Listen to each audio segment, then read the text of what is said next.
The cinematic hook. They say an alpha never begs.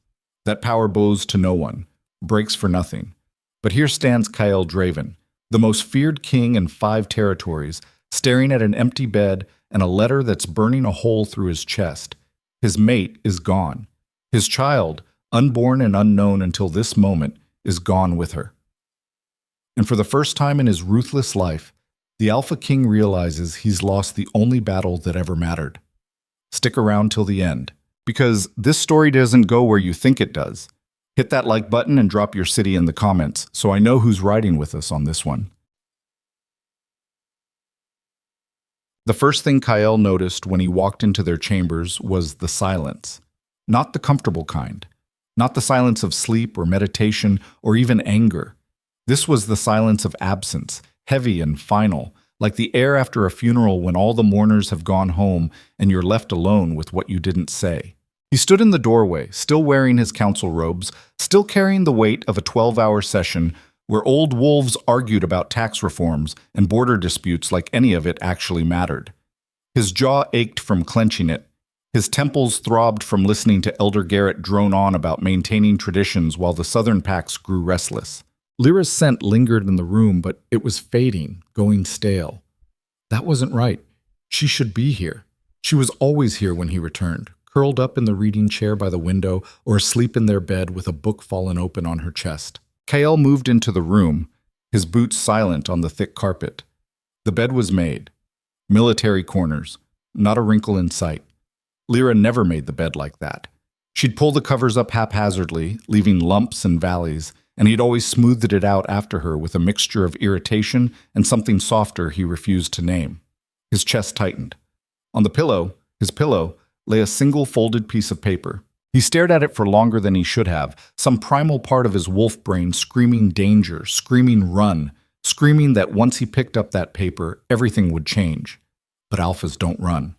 Alphas don't hesitate. He crossed the room in 3 strides and snatched it up. The handwriting was Lyra's. Neat, controlled, each letter precisely formed. She'd always had good penmanship, the result of a childhood spent in a minor pack where education actually mattered. Not like the warriors he'd grown up with, whose letters looked like claw marks. Kael, I'm leaving. Not because I'm angry, though I have every right to be. Not because I hate you, though some days I've come close. I'm leaving because I'm tired of being invisible in my own life. You chose your throne over me every single day for 3 years. You chose council meetings and political alliances and the approval of wolves who'll be dust in 50 years while I sat in this room and waited for you to choose me just once.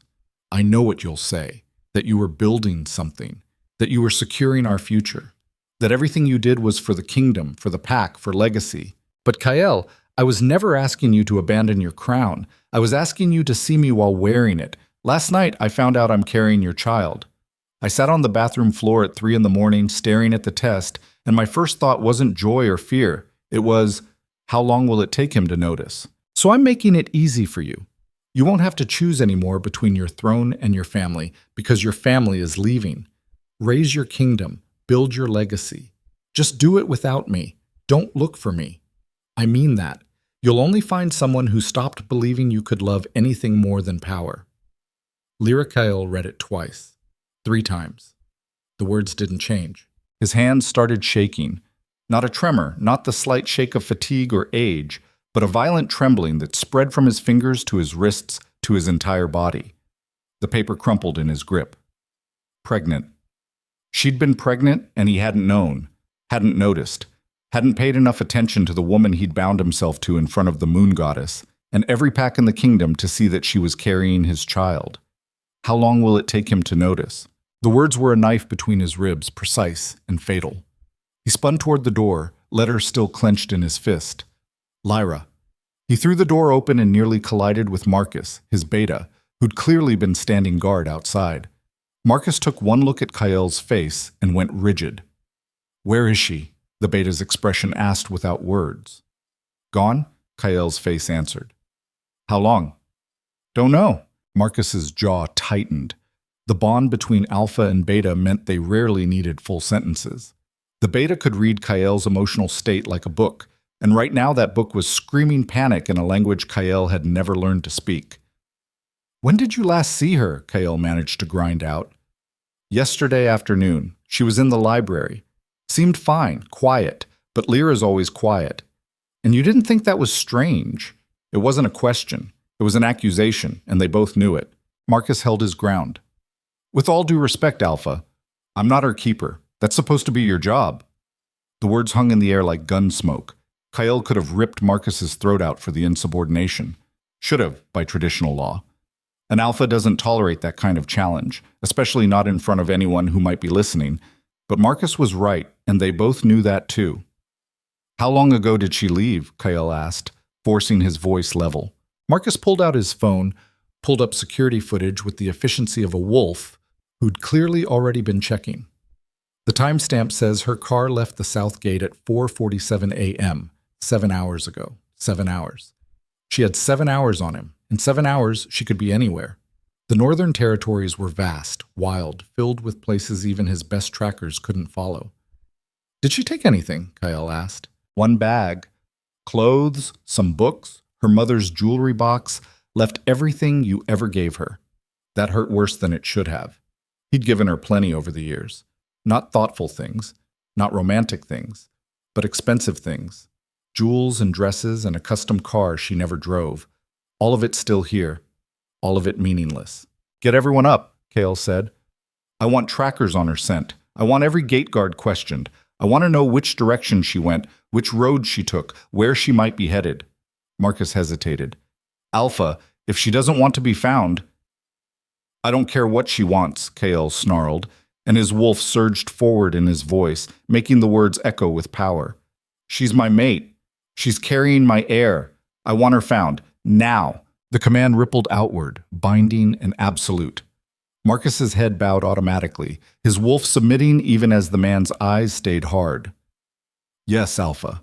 Marcus turned and strode down the hallway, already barking orders into his phone. Within minutes, the entire palace would be awake. Trackers would be mobilized. Guards would be questioned. The most efficient manhunt in Crimson Moon history would begin. And yet Kael stood there in the doorway, still holding the crumpled letter, and felt more powerless than he'd ever felt in his life. Tasek. 6 hours later, Kael stood in the war room surrounded by maps and reports and a dozen wolves who all looked like they wanted to be anywhere else. Nothing, the head tracker said, and the word landed like a death sentence. Her scent ends at the south gate. After that, nothing.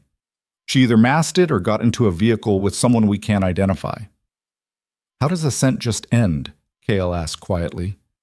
Too quietly. The kind of quiet that came before violence. The tracker, a grizzled wolf named Silas, who'd been hunting for 40 years, met his eyes without flinching. Wolfsbane oil.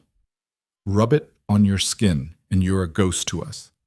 She planned this, Alpha. This wasn't impulsive.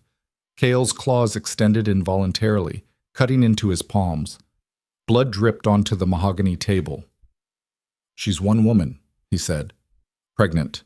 Alone. You're telling me 12 of the best trackers in the kingdom can't find one pregnant woman? We're telling you she doesn't want to be found, Silas said bluntly, and she's smart enough to make sure she isn't. There's a difference between tracking prey and tracking someone who knows how tracking works. Then try harder. Alpha, Silas said, and his voice gentled slightly, the way you'd talk to someone in grief, which only made Kael's rage spike higher.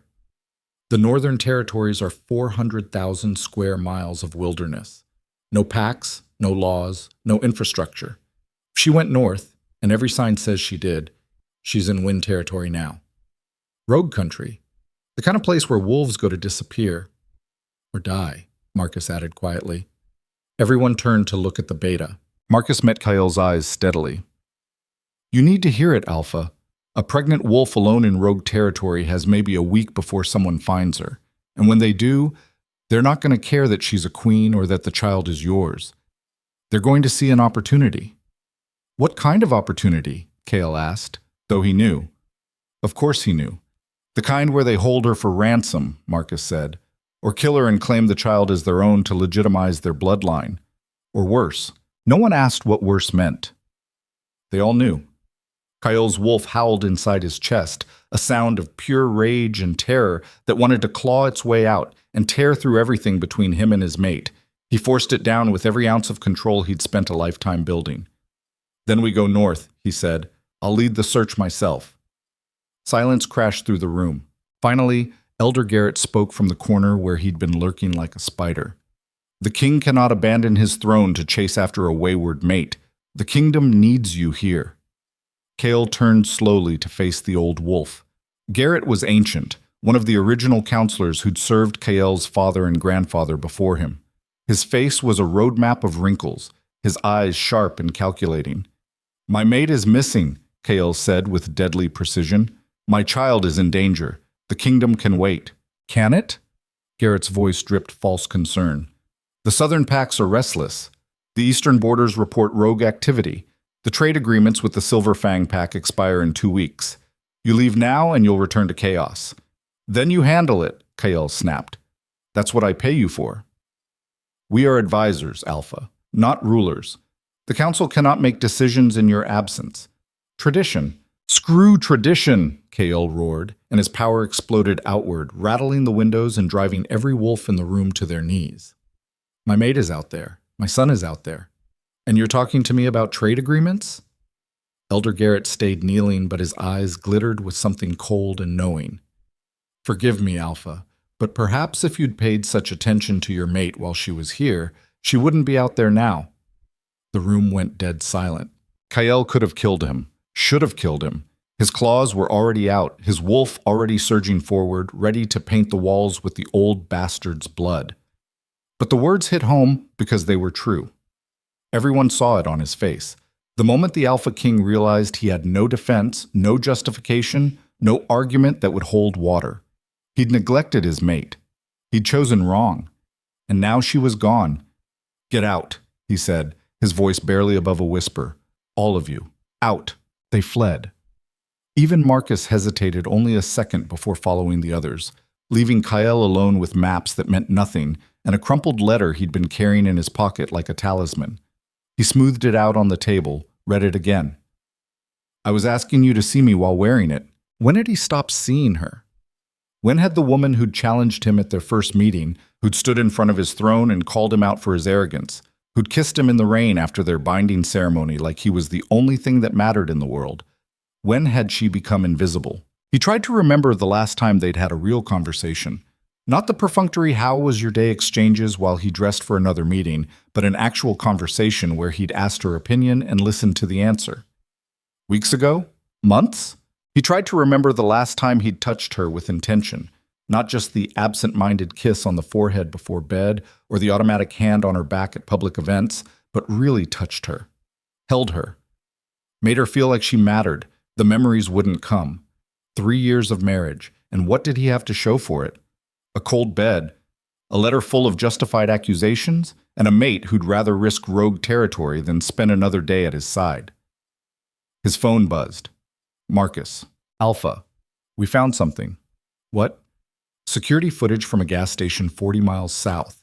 Lyra stopped there around 6 a.m., paid cash, bought supplies. She wasn't alone." Kael's blood went cold. Who was with her?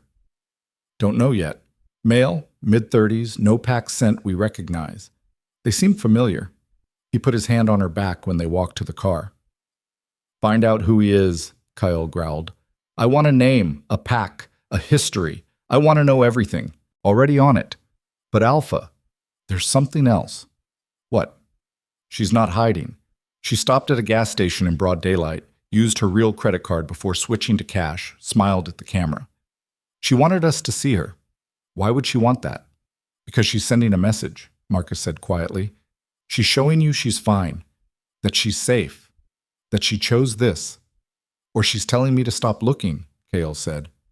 "Maybe. Or maybe she's testing whether you will." Kael didn't sleep that night. He stood in front of the windows in his office, watching the moon arc across the sky, and tried to figure out when everything had gone so wrong.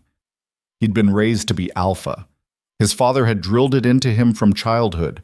The pack comes first, always. Your wants, your needs, your happiness.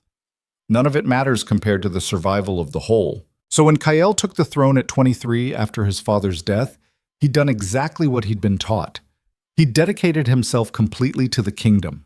Every decision, every sacrifice, every moment of every day had been in service to making Crimson Moon the strongest pack in the territories. And it had worked. Under his rule, they'd expanded their borders, secured crucial alliances, crushed 3 challenges from rival packs, and built an economy that made them the envy of every alpha from here to the coast. He'd done everything right. So why did it feel like he'd lost everything that mattered? The door opened behind him. He didn't turn. "You look like hell," Marcus said. "Haven't slept." "Neither have I." "Got updates." Kale finally turned. His beta looked haggard, dark circles under his eyes, his usually neat hair disheveled. "The male in the footage is named Derek Thorne," Marcus said, pulling up something on his tablet. "Age 36, former warrior from the Frost Peak, pack up north. Left his pack 5 years ago, became a freelance tracker and guide. Specializes in helping wolves navigate the northern territories. No criminal record, no political affiliations, generally respected in the communities he works with. He's helping her disappear. Looks that way. An alpha. He's good at it. If she hired him, she's serious about staying gone." "How did she even find him?" Kale asked. "She's never left the kingdom." Marcus hesitated. "Actually, she has. Found records of 3 trips to the northern settlements over the past 6 months. Short trips, 2 or 3 days each. Said she was visiting historical sites for a research project." "What research project?" "The one she told you about 4 months ago at dinner. The one you said sounded interesting and then never asked about again. The words were another knife, surgical and precise." Kale closed his eyes. He'd done that. He remembered now, vaguely. Lyra had been excited about something, talking rapidly about old pack structures and migration patterns. And he'd nodded along while reading reports on his tablet. "She was planning this for months," he said quietly. "While I was sitting across from her at dinner, she was planning her escape. Can you blame her?" Kale's eyes snapped open. "What did you just say?" Marcus held his ground. "I said, can you blame her? Because I can't. I've watched you for 3 years, Alpha. Watched you build an empire while your mate sat alone in that palace. Watched her smile fade a little more every month. Watched her stop trying to get your attention because she knew she wouldn't get it. You're out of line. Someone needs to be." Marcus's voice hardened. "You want the truth? Here it is. Lyra's leaving is the best thing that could have happened to you, because it's the only thing that could have made you realize what you had." "I know what I had," Kale snarled. "Do you? Because from where I stand, you knew what you owned. There's a difference." The accusation hung between them like a grenade with the pin pulled. Kale wanted to rage, to deny it, to throw Marcus out for his insubordination. But the words stuck in his throat because they were true. He'd treated Lyra like a possession, a beautiful, valuable possession that he kept safe and provided for and displayed at formal events, but a possession nonetheless. "When was the last time you asked her what she wanted?" Marcus pressed. "Not what she needed, not what would make her comfortable, but what she actually wanted out of life." Kale said nothing. "When was the last time you asked her about her day and actually listened to the answer? When was the last time you surprised her with something that mattered to her instead of something expensive? When was the last time you made her feel like she was more than just the woman who warmed your bed and looked good on your arm?" "Stop," Kyle said quietly. "No," Marcus said. "You don't get to stop. You made me beta because I'm the only one with the balls to tell you the truth. So here's the truth. You failed her. Not as an alpha, not as a king, but as a mate. And now she's gone, and you're standing here trying to figure out how to fix it with trackers and searches and commands, when the only thing that would have kept her here was something you haven't given her in 3 years." "What?" Kyle asked, his voice raw. "Yourself," Marcus said simply. "She didn't want your money or your title or your protection. She wanted you. The man, not the crown. And you were so busy being the Alpha King that you forgot how to be her husband." The words landed like physical blows. Kale turned back to the window, his reflection staring back at him. He looked old, tired. Nothing like the powerful Alpha King the kingdom saw. "How do I fix this?" he asked quietly. "You start by understanding." "It might be too late," Marcus said, and his voice gentled. "She didn't leave because she was mad, Kyle. She left because she was done. There's no anger in that letter, just exhaustion. And that's so much worse. What if I find her? Then you'd better have more to offer than an apology, because sorry doesn't unwrite 3 years of neglect. You're going to have to prove you've changed, and that's going to take time she might not be willing to give you. The baby is leverage you don't get to use, Marcus cut in sharply. You don't get to guilt her into coming back because of the child. If you find her, if she listens to you, it has to be because she wants to, not because she feels obligated. Then what do I do? Marcus was quiet for a long moment. You do what you should have done 3 years ago. You put her first.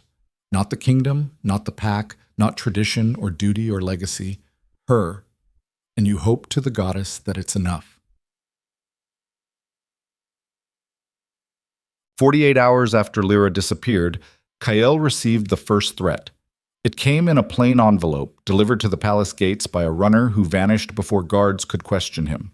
No return address, no signature, just a single page written in crude block letters. We have your female. The heir she carries is worth more than gold. Deliver 500,000 in unmarked bills to the Dead Oak at Raven's Crossing by midnight tomorrow, or we start sending pieces. Kael read it 3 times, his hands completely steady, his face carved from stone. Marcus stood beside him, equally still. It's a bluff, the beta said finally. We'd have heard whispers if rogues actually grabbed her. The Northern Territories talk. Maybe, Kael said, or maybe they grabbed her before word could spread. Either way, we can't ignore it. No, we can't. Kael pulled out his phone, made 3 calls. Within an hour, a team of his best warriors was assembled in the war room, armed and ready to move. The Dead Oak at Raven's Crossing was 200 miles north, deep in rogue territory. If this was real, if they actually had Lyra, it would be a trap. Rogues didn't just ask for money and walk away. They'd take the payment and kill the hostage anyway, or demand more, or use the meeting to ambush whoever showed up. But if there was even a chance, I'm going, Kael said. Like hell you are, Marcus replied immediately.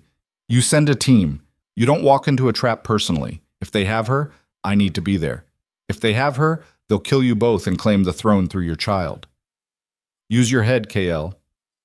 I am using my head, Kael said coldly, and my head says my mate needs me. So I'm going. Then I'm going with you. No, you stay here. If this goes wrong, the kingdom needs its alpha alive, Marcus interrupted. I'm going. That's not a request. They stared at each other. 2 wolves who'd fought side by side for over a decade, who knew each other's every tell and weakness. Finally, Kael nodded. Fine. You, me, and 6 warriors. We leave in an hour. And if it's a trap? Then we spring it, Kael said grimly. And we make sure whoever said it regrets it. Mkok. Raven's Crossing was exactly as miserable as Kael remembered. He'd been there once before, years ago, tracking a rogue pack that had been raiding settlements. The place was all mud and desperation, a cluster of ramshackle buildings around a crossroads where 3 territories met and no laws applied.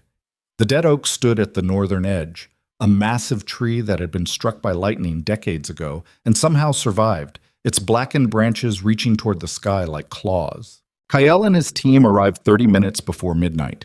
They spread out in the surrounding woods, invisible and silent, while Kael and Marcus approached the tree alone. The money was in a duffel bag slung over Marcus's shoulder, $500,000 in cash withdrawn from the kingdom's emergency reserves. Kael had considered bringing counterfeits, but if this was real, if they actually had Lyra, he wasn't going to risk her life over money. They waited. Midnight came and went. 15 minutes later, figures emerged from the darkness. 5 of them, all male, all radiating the barely controlled violence of rogues who'd been surviving outside pack law for too long.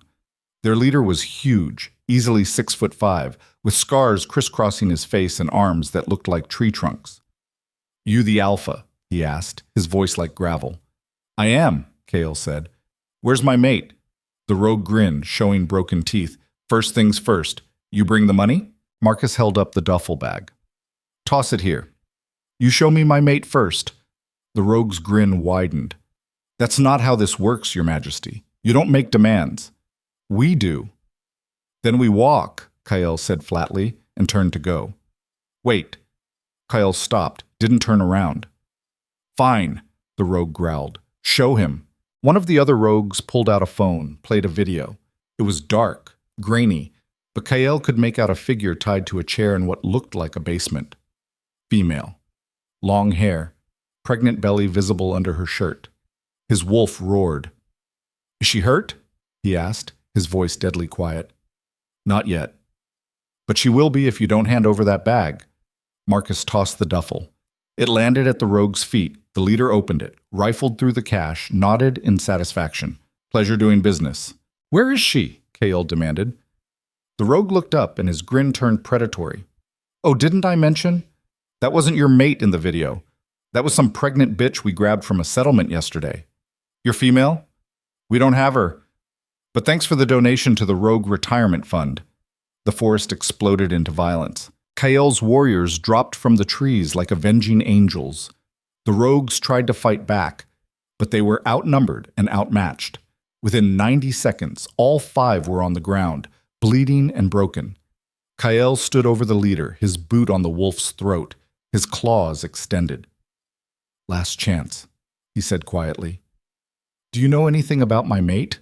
Or was this all just a scam?" The rogue spat blood. "Just a scam. Heard you were looking for her. Figured we'd cash in. Don't know where she is, don't care." Kael pressed down harder. The rogue choked, his eyes bulging. "Alpha," Marcus said quietly. "He's telling the truth." Kael knew he was. He could hear the man's heartbeat, smell his fear.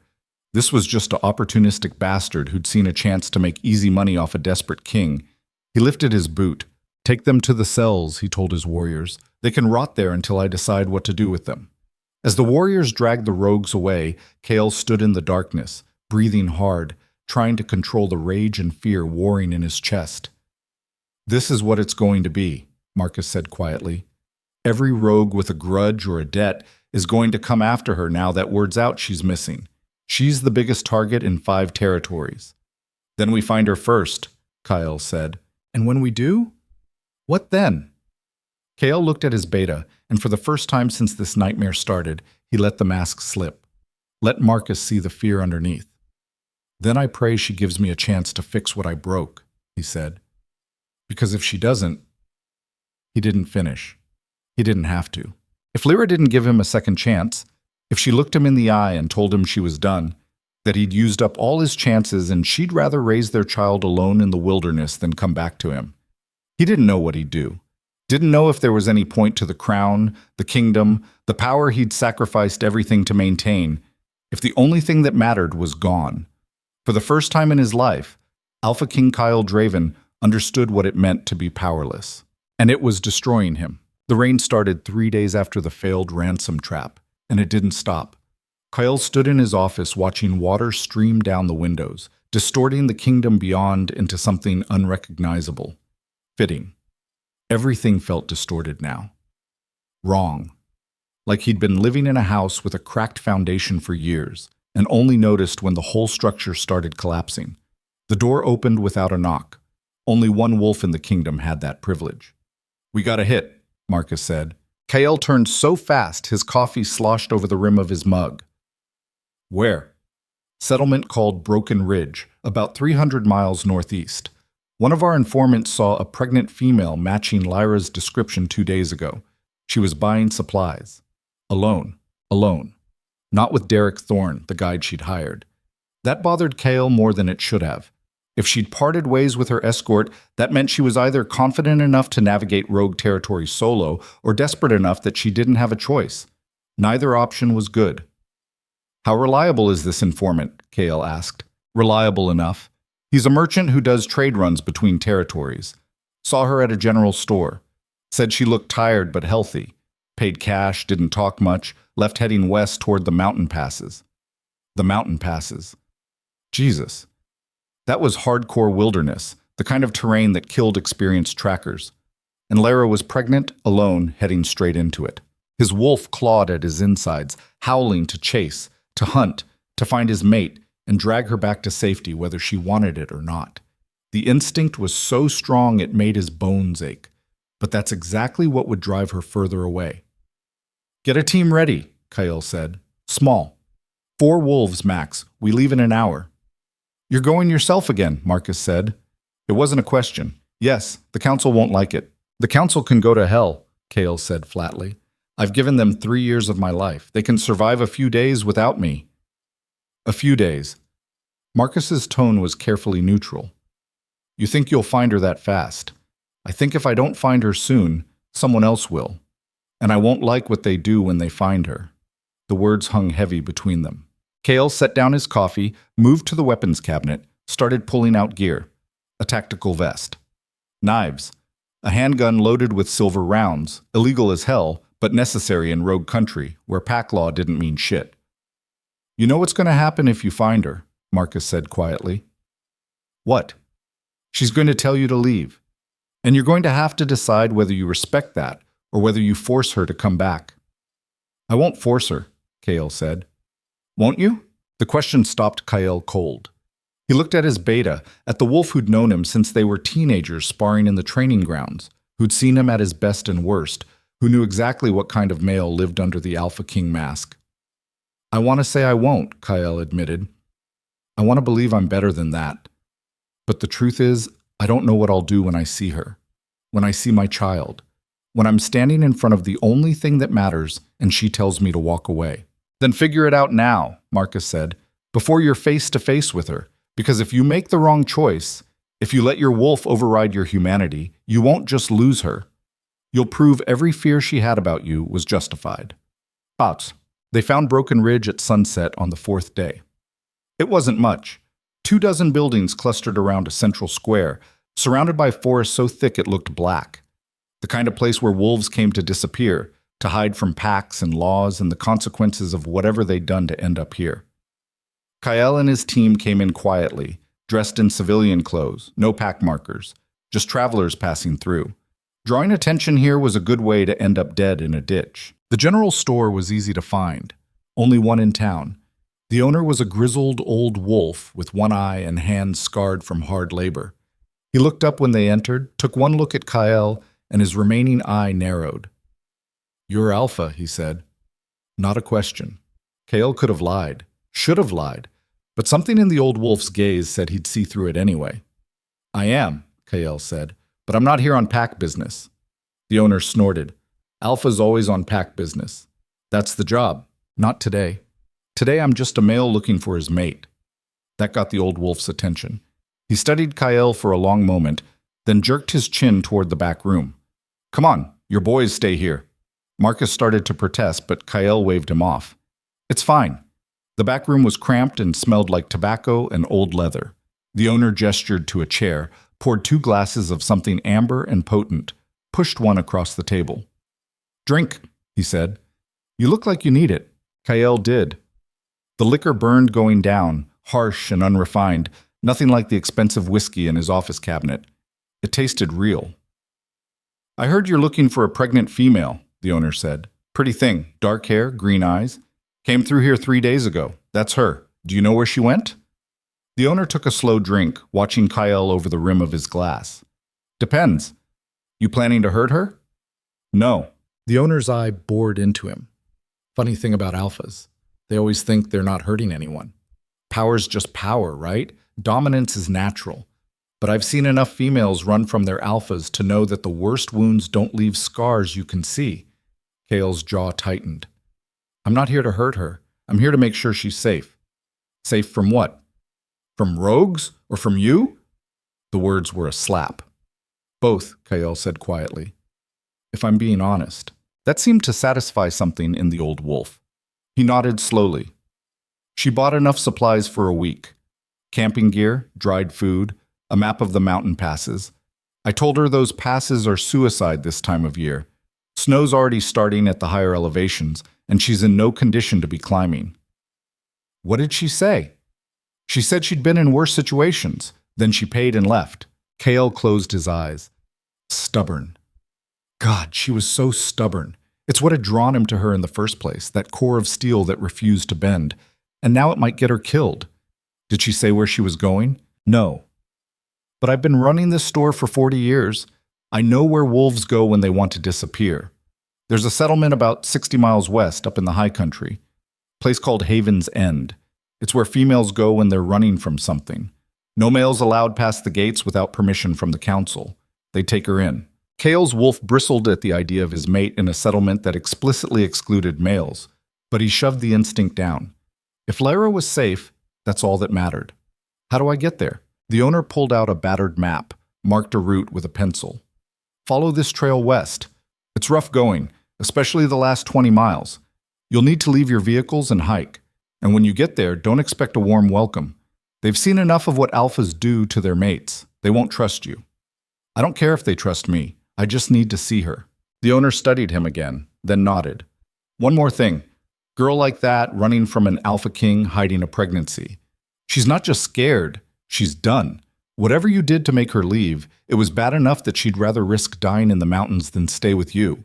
You show up at Haven's End making demands, they'll kill you and bury you where no one will ever find the body. Noted, Kyle said. The old wolf raised his glass. Good luck, Alpha. You're going to need it. Upalkit. The trail to Haven's End was exactly as brutal as advertised. They left the vehicles behind and hiked on foot, carrying minimal gear, moving fast. The temperature dropped 10 degrees with every 1,000 feet of elevation. By the second day, there was snow on the ground and ice forming on the tree branches. Kale barely felt it. His wolf was too close to the surface, driving him forward with single-minded determination. Lyra was close. He could feel it in his bones, in the way his heart rate kicked up every time the wind shifted, like maybe it would carry her scent. Marcus kept pace beside him, silent and watchful. The other two wolves they'd brought, veterans named Torres and Simmons, followed without complaint. On the third day, they hit the checkpoint. It was subtle, just a break in the trees, a clearing that looked natural but wasn't. Kyle caught the scent of wolves watching from the shadows, heard the nearly silent click of safeties being released. He stopped, raised his hands. "We're not here for trouble," he called out. "I'm looking for someone." A figure stepped out of the trees. Female, mid-40s, built like a fighter with scars on her arms and a rifle in her hands. Behind her, 3 more females materialized, all armed, all watching with the kind of wariness that came from experience. "You're Alpha," the leader said. "I can smell it from here." "I am. My name is Kyle Draven. I'm looking for my mate." "Your mate," the female repeated, and something cold slid into her voice. "Let me guess." "She ran. You followed. Now you want to drag her back." "No," Kale said.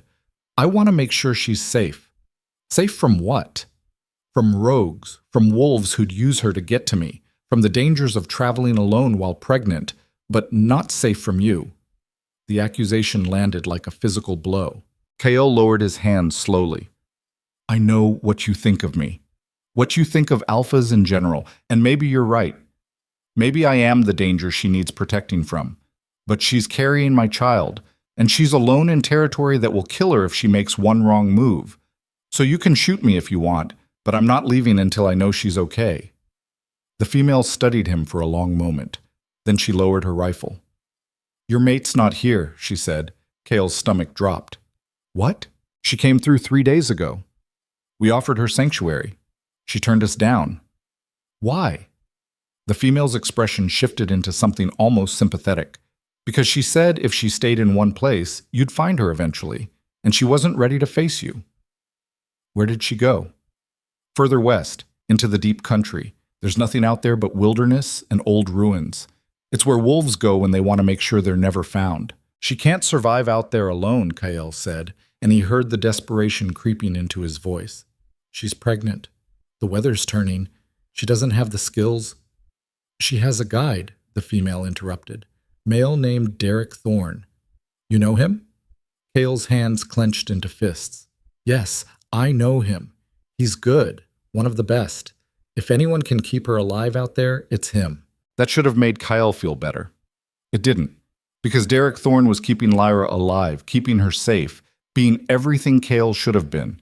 And the jealousy that ripped through him at that thought was so visceral it made him nauseous. His wolf wanted to hunt the male down, rip him apart for daring to put his hands on what belonged to the alpha. The instinct was overwhelming, primal, the kind of possessive rage that could make him do something he'd regret. "And that's exactly the problem, isn't it?" the rational part of his brain whispered. "You still think of her as something that belongs to you, not a person with her own choices, just a possession you've lost track of." Can you tell me which direction they went? Kael asked, forcing his voice level. The female hesitated. Then she pulled out a map, marked a location. Last we heard, they were heading toward the old temple ruins about 80 miles northwest.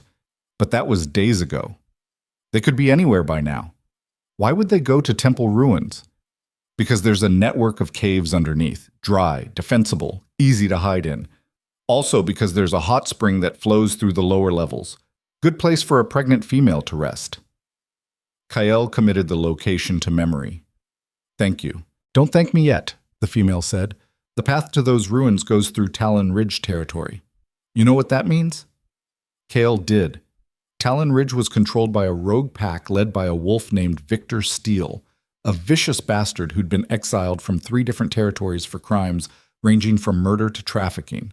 If Victor found out an alpha's pregnant mate was traveling through his territory, we'll handle it, Kael said. The female's expression said she doubted that. One more thing, Alpha. Your mate? She asked us to give you a message if you came looking. What message?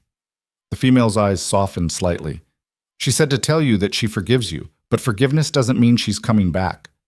The words hit harder than any physical blow could have. Kael stood there in the snow, surrounded by armed females who'd gladly kill him if he made one wrong move, and felt something inside him break open. Not the clean break of a bone snapping, the messy break of something that had been cracking for years finally giving way. She forgives me, he repeated quietly. That's what she said. But she doesn't love me anymore. The female didn't answer. She didn't have to. The truth was written all over her face. Kael nodded once, slowly. Okay, thank you for the information. He turned to leave. Alpha, the female called after him. He stopped, didn't turn around. Whatever you're planning to do when you find her, make sure it's about what she needs, not what you want. Because if you show up and make this about you, about your pride or your throne or your wolf's instincts, you'll lose her for good, and you'll deserve it. I know, Kael said, and he did. That was the hell of it. He knew exactly what he'd done wrong, knew exactly how he'd failed, knew exactly why she'd left. The knowledge didn't make it any easier to fix. Basek. They made it to Talon Ridge territory 2 days later. The first sign they'd crossed the border was the bodies. 3 wolves, strung up from trees like grotesque decorations. They'd been dead for days, their bodies picked over by scavengers.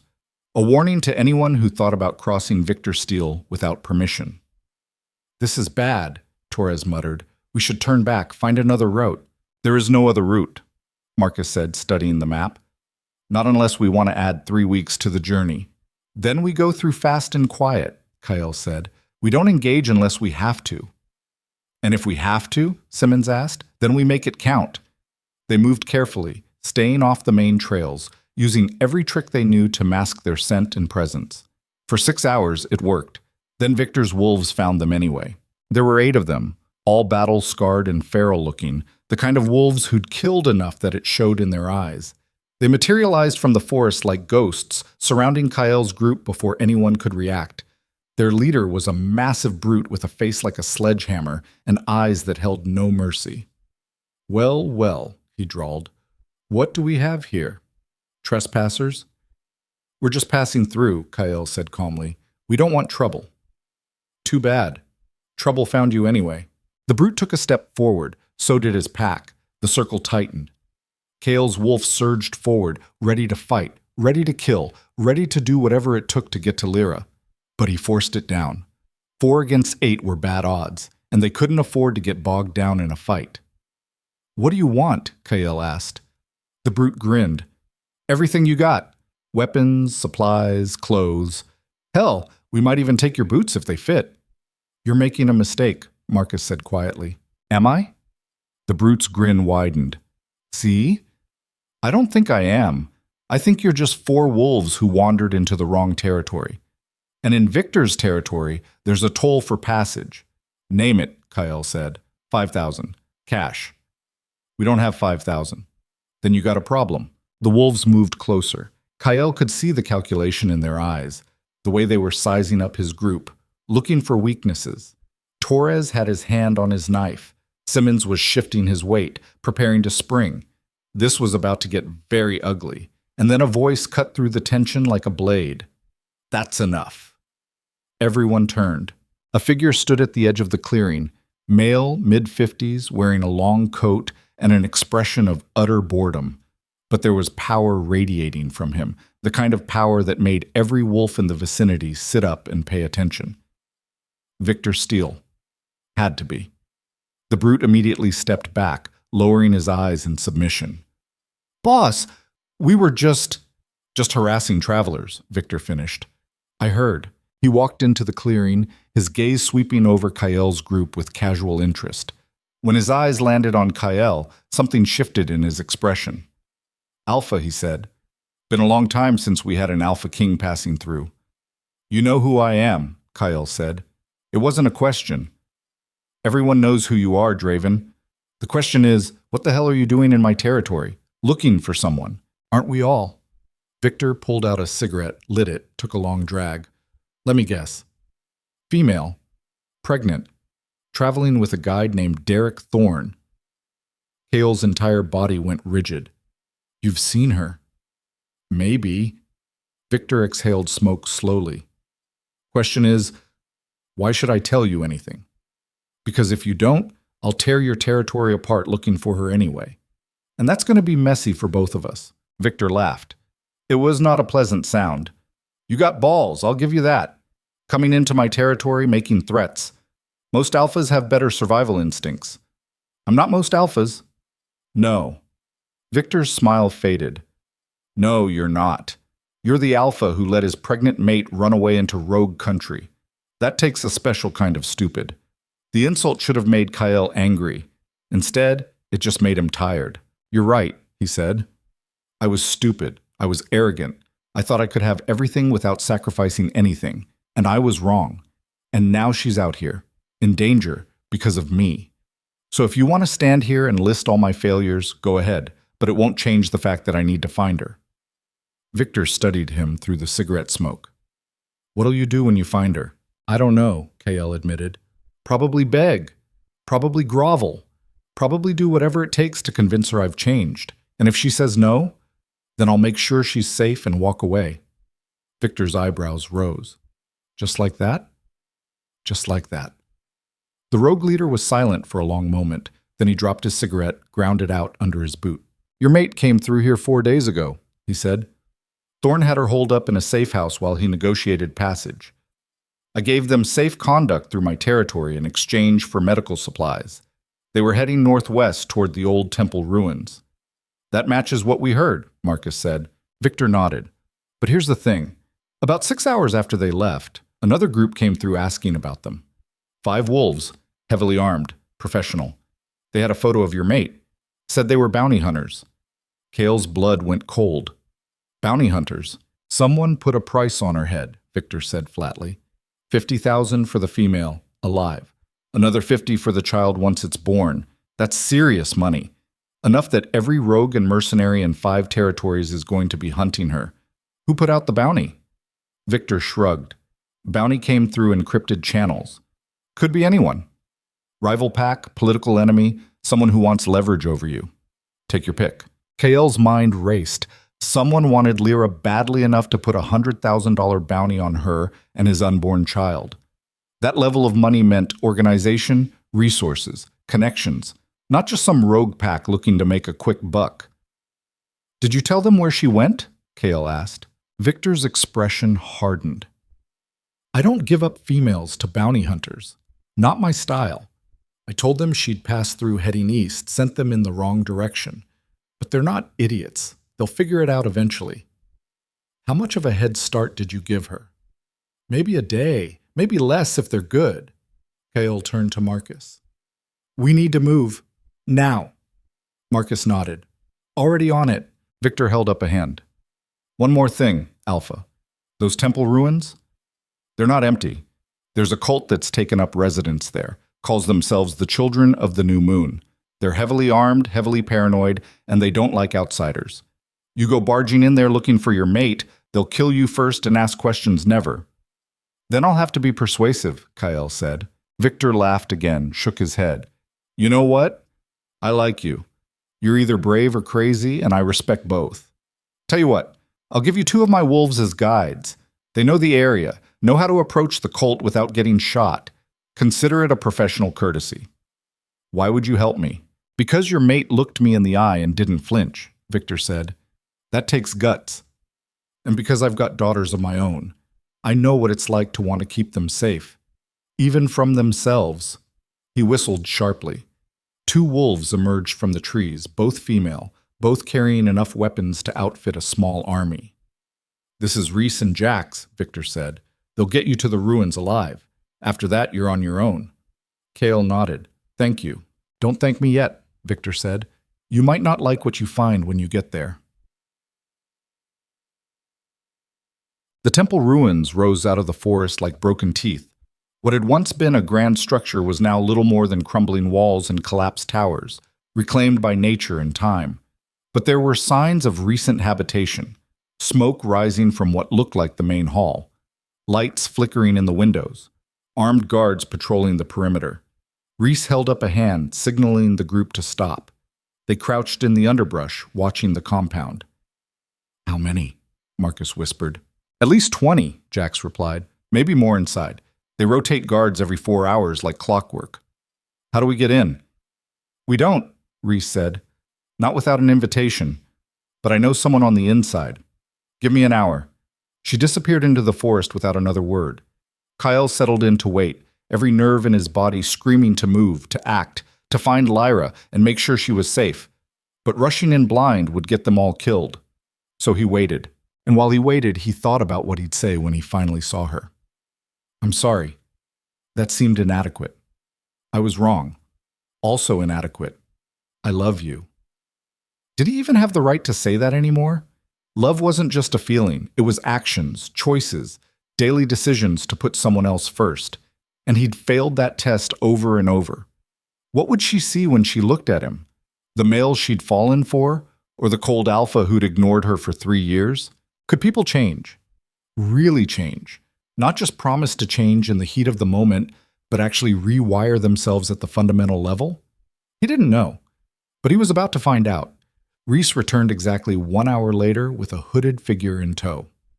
This is Brother Matthias, she said. He's agreed to escort you inside. The hooded figure pushed back his hood, revealing a weathered face with kind eyes. Your maid is here, he said quietly.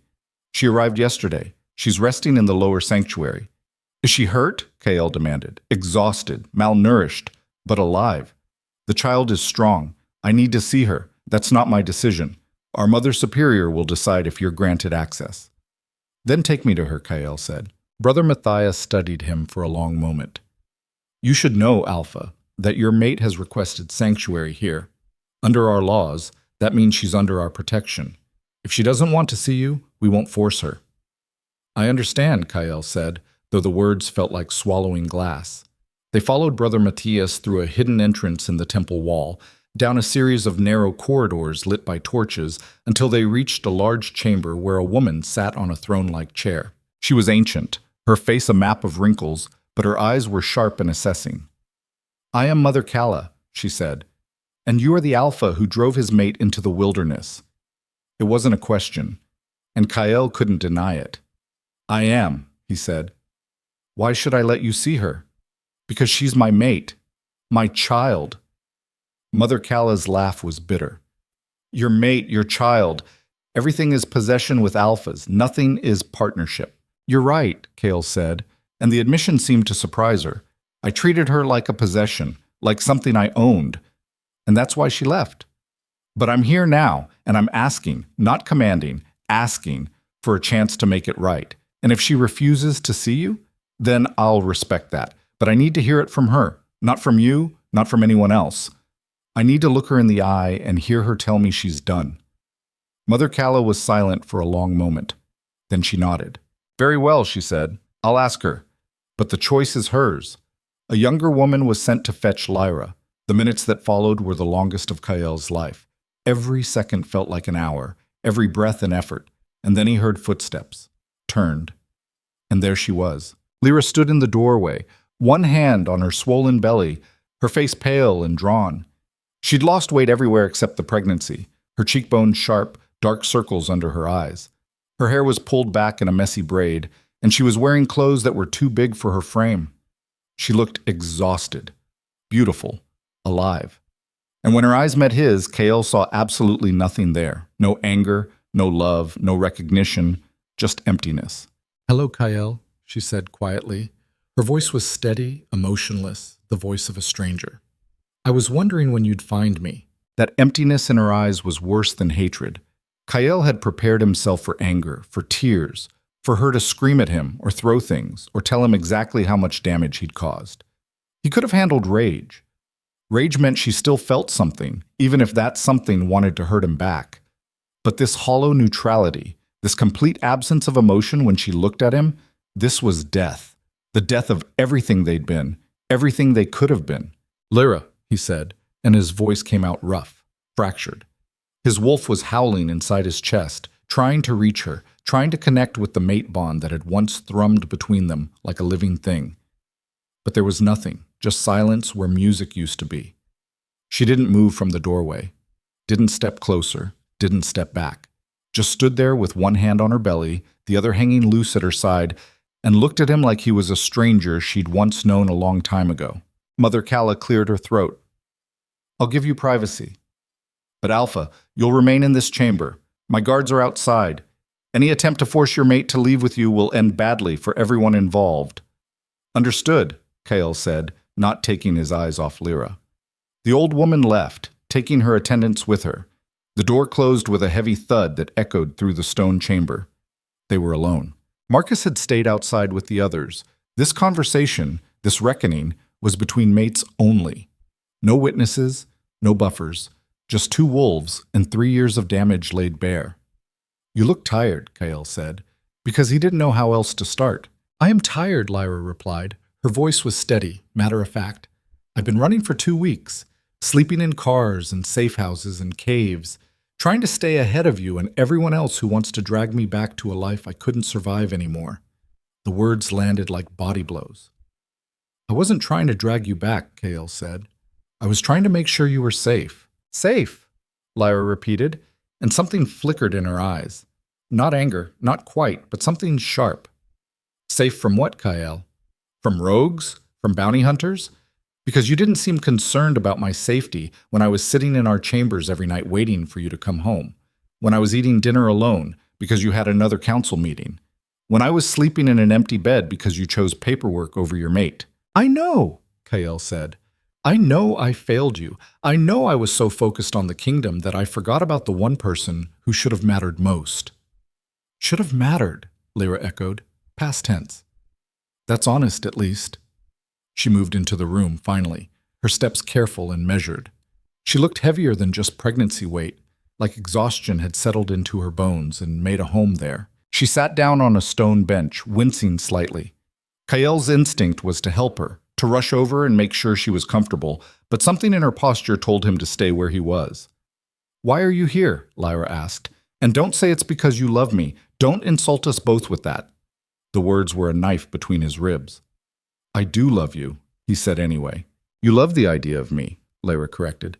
"You love having a mate, having an heir on the way, having the perfect political partnership. But you don't love me. You don't even know me." "That's not true." Lyra laughed, but there was no humor in it. "Okay. Then tell me, what's my favorite book?"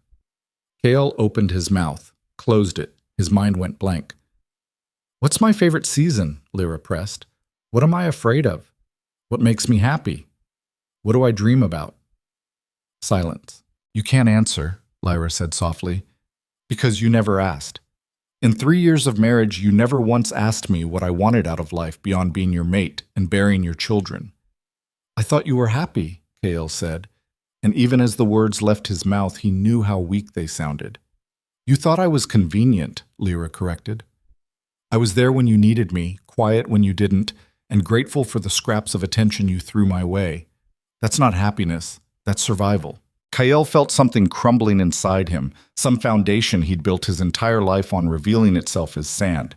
Everything he'd believed about their relationship, about what it meant to be an alpha and a mate and a king, was wrong. Fundamentally, catastrophically wrong. "I want to fix this," he said. "Tell me how to fix this."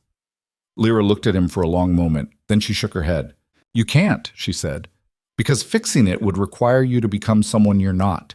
It would require you to put me first, consistently, every day, above the kingdom and the pack and your own ambitions. And we both know that's not going to happen. You're an alpha king, KL. That's what you are at your core. And alpha kings don't put their mates first. They put their thrones first. I can change, Kael said desperately. Can you? Lyra's voice was gentle now, almost pitying. Because I've been watching you for 3 years, and the pattern never changes. Every time there's a choice between me and the kingdom, you choose the kingdom. Every time. And you always have a good reason. It's always urgent, always important, always just this one time, and then things will be different. This time is different. No, Lyra said. This time, you're scared. You're scared because I left, because I took away the comfortable arrangement you'd built, because there are bounty hunters and rogues and all these external threats that make you feel like you're losing control. But once those threats are gone, once I'm back in that palace, safe and contained, you'll go right back to who you were, because that's who you know how to be. The truth of it was devastating. Kael wanted to argue, to insist she was wrong, but the words wouldn't come, because she wasn't wrong. Every promise he'd ever made to prioritize her had crumbled under the weight of the next crisis, the next political challenge, the next opportunity to strengthen his kingdom. The pattern was clear, and patterns didn't break just because you wanted them to. I'm carrying your son, Lyra said, and her hand moved protectively over her belly. And I'll make sure he knows who his father is. I'll tell him about your strength and your intelligence and your dedication. But I won't come back. I can't. Because going back means watching myself disappear again, and I finally found myself out here in the wilderness. I won't give that up. What if I abdicate? Kael said suddenly. Lyra's eyes widened. What? I'll abdicate. I'll give up the throne. We'll go somewhere quiet, somewhere away from all of this, and I'll just be your mate. Not an alpha, not a king, just yours. Lyra stared at him like he'd grown a second head. You don't mean that, she said. I do. No, you don't. Because you've spent your entire life building that kingdom. It's not just what you do, it's who you are. You'd resent me within a year, hate me within 2, and I'd be right back where I started, invisible and resentful, except this time in some cabin in the woods instead of a palace. She was right. God help him, she was right again. Because even as he'd made the offer, part of him had been calculating the cost, weighing what he'd lose, already feeling the phantom ache of giving up everything he'd built. The throne wasn't just a job, it was his identity, his purpose, the lens through which he understood himself. Without it, who was he? Just a male who'd failed his mate so thoroughly she'd rather raise their child alone than give him another chance. The door burst open. Marcus stood there, his face grim. Alpha, we have a problem. Kael turned, some part of him almost grateful for the interruption. What kind of problem? The kind with guns and bad intentions. Marcus stepped into the room. There's a group outside the temple, 20, maybe 25 armed wolves. They're demanding Mother Kala hand over Lyra. The bounty hunters, Kael said. That's my guess. And they're not being subtle about it. They've already killed 2 of the temple guards. Lyra stood up, her hand still on her belly, her face pale. They can't get in here. Mother Kala said this place is defensible. It is, Marcus agreed. But they're not trying to force their way in. They're setting up a siege. They'll wait us out, cut off supplies, and eventually the temple will have to surrender. How long do we have? Kael asked. Maybe a week. Maybe less if they cut the water supply.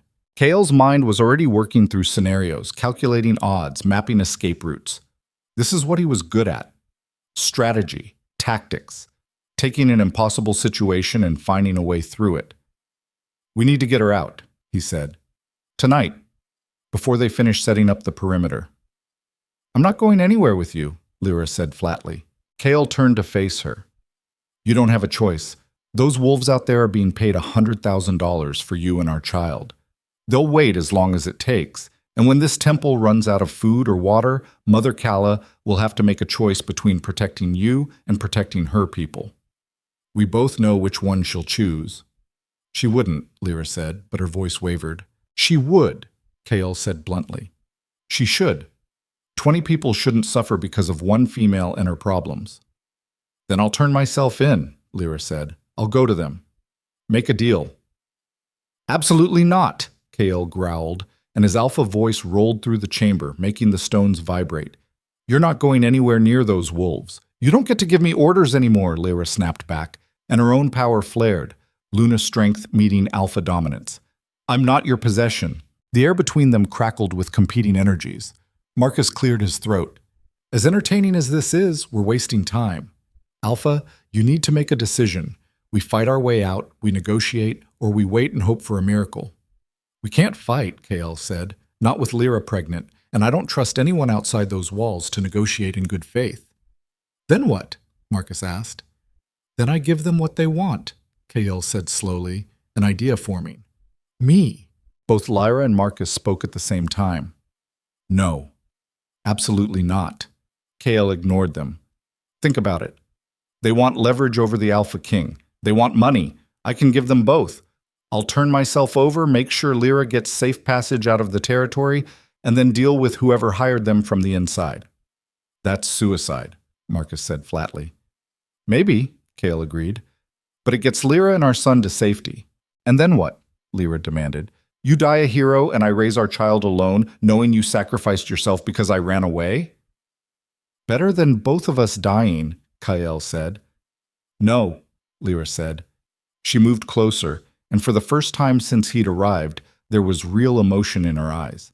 Anger, fear, something that looked almost like caring.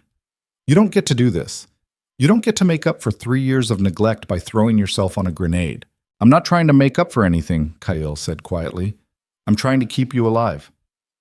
By getting yourself killed, Lyra shot back. That's not redemption. That's cowardice.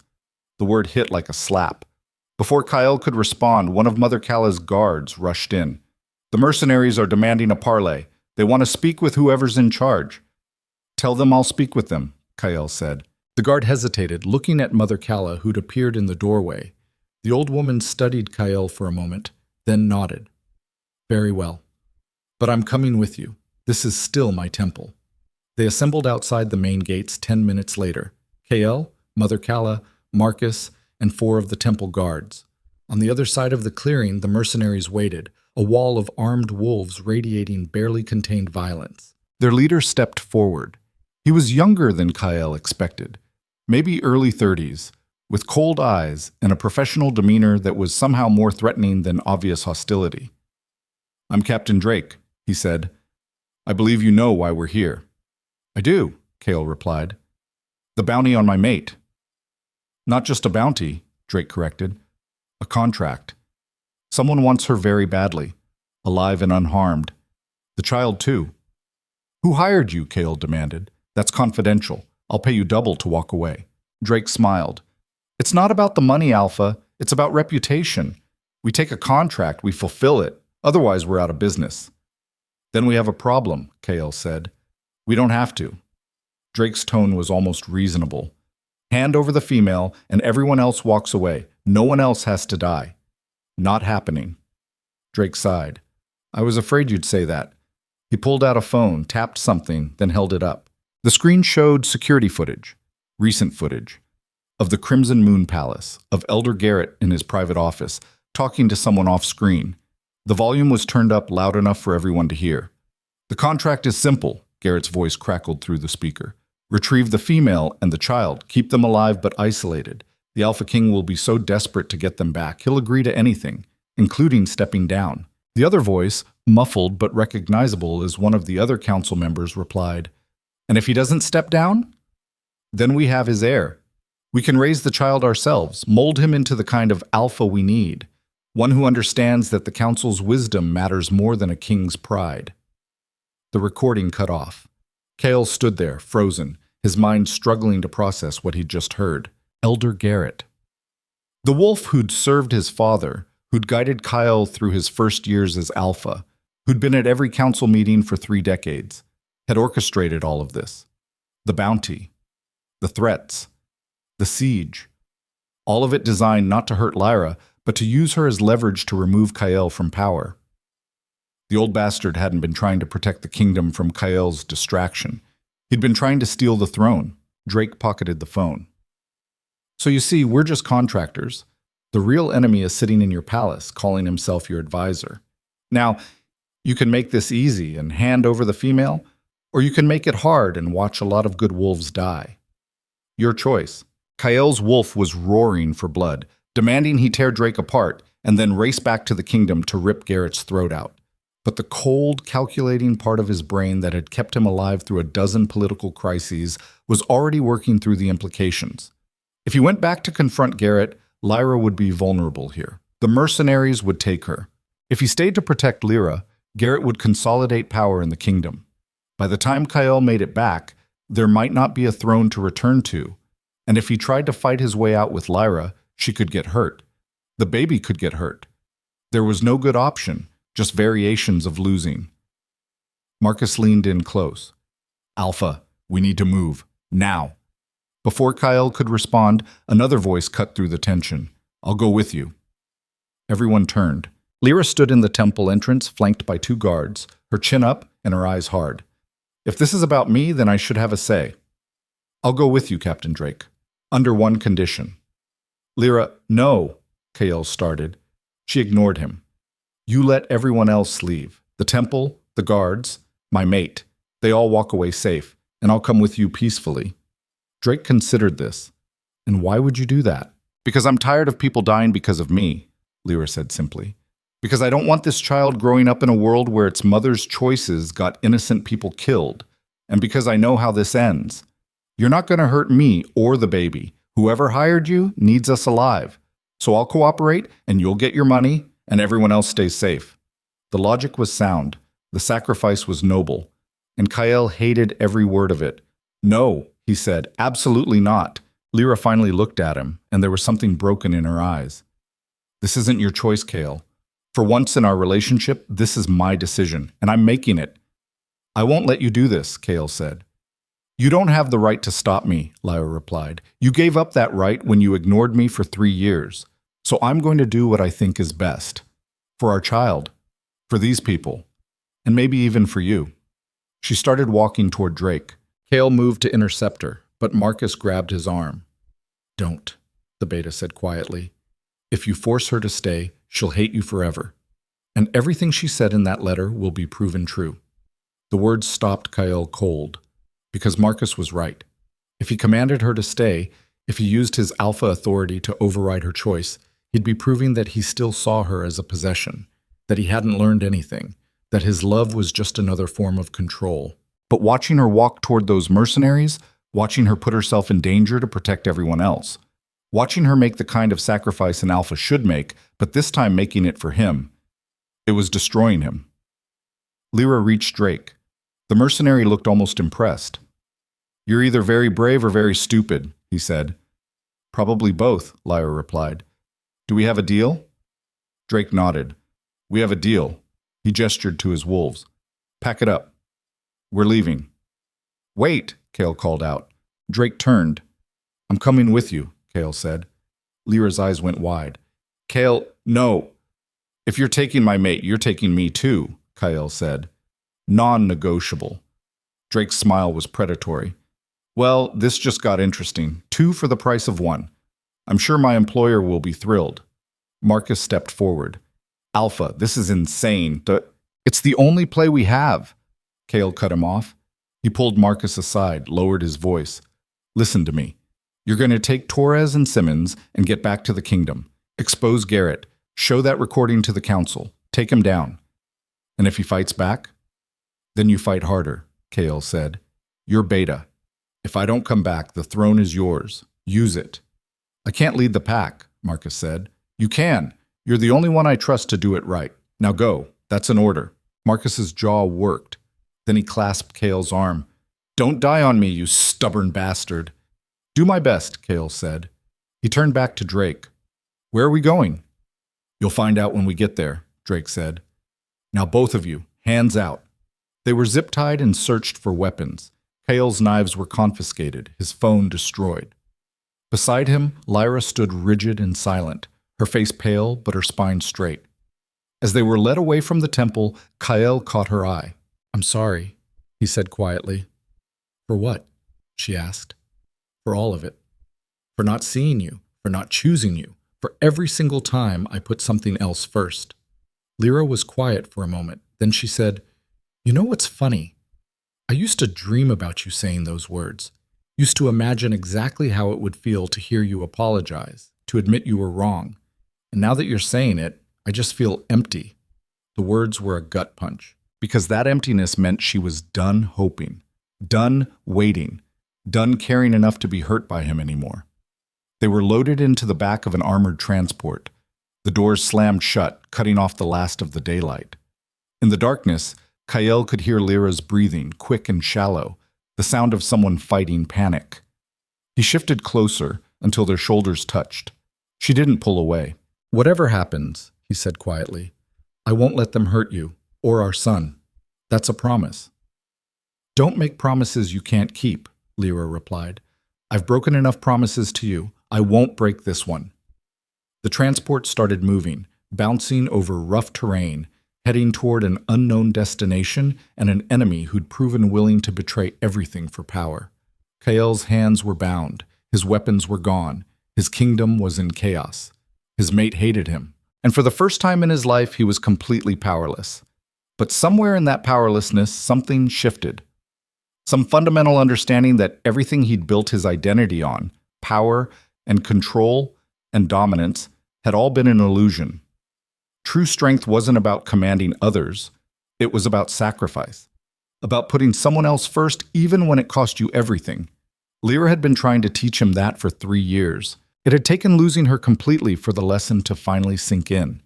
In the darkness of the transport, with zip ties cutting into his wrists and his pregnant mate sitting beside him in terrified silence, Alpha King Kael Draven finally understood what it meant to love someone more than you loved yourself. The vehicle hit a bump. Lyra gasped, her hand flying to her belly. Are you okay? Kael asked immediately. I don't know, she said, and there was fear in her voice now. Real fear. Something's wrong. The baby... What? What's happening? Contractions, Lyra said through gritted teeth. I've been having them on and off for hours, but they weren't regular. Now they are. How far apart? 5 minutes, maybe less. Kael's blood went cold. She was going into labor. Here, now. In the back of a transport driven by mercenaries who were taking them to an enemy who'd already proven he'd sacrifice anyone for power. His son was going to be born a prisoner, and there was absolutely nothing Kael could do to stop it. The contractions were coming faster now. Kael could hear it in Lyra's breathing, in the way she'd gone silent except for these sharp, involuntary gasps every few minutes. The darkness of the transport made it worse, made every sound magnified, every shift of her body against his, a reminder that his mate was going into labor, while bound and captured, and he couldn't do a damn thing about it. We need to stop, Kael called out to the front of the transport. His voice was level, controlled, the voice of an alpha giving commands. But underneath, his wolf was clawing at his insides, demanding he tear through the metal walls and rip apart anyone standing between him and his mate's safety. No response from the driver. She's in labor, Kael tried again, louder this time. You need to stop the vehicle, now. Still nothing. Lyra's hand found his in the darkness, her fingers ice cold and trembling. Don't, she whispered. Don't give them leverage. They'll use it. They already have leverage, Kael said. They have us. Another contraction hit. Lyra's grip tightened on his hand, her nails digging into his palm hard enough to draw blood. She bit back a scream, reduced it to a low moan that made every protective instinct in Kael's body howl for violence. When it passed, she was panting. That was 3 minutes, she said. They're getting closer. How close? Close enough that this baby's coming, whether we're ready or not. The transport hit a pothole. Lyra gasped, curling forward as much as her bound hands would allow. Kael shifted, trying to position himself so she could lean against him, trying to offer some kind of support, even though he was as helpless as she was. This was what powerlessness really meant. Not political setbacks or failed negotiations or enemies he couldn't immediately defeat. This, listening to his mate suffer while their child fought to be born into a world that was already trying to kill them both, and not being able to do anything except sit in the darkness and promise her it would be okay, even though they both knew it was a lie. There was a philosophy buried in that realization, Something about how a king could command armies and control territories, but still be brought to his knees by the one thing that mattered most. Power was an illusion. Control was a fantasy. The only real strength was the kind that showed up when you had nothing left but the choice to keep fighting or give up. Kael had spent 3 years building an empire. Now he was going to find out if he had the strength to protect the only part of that empire that actually mattered. The transport slowed, stopped. The back doors swung open, flooding the space with harsh artificial light.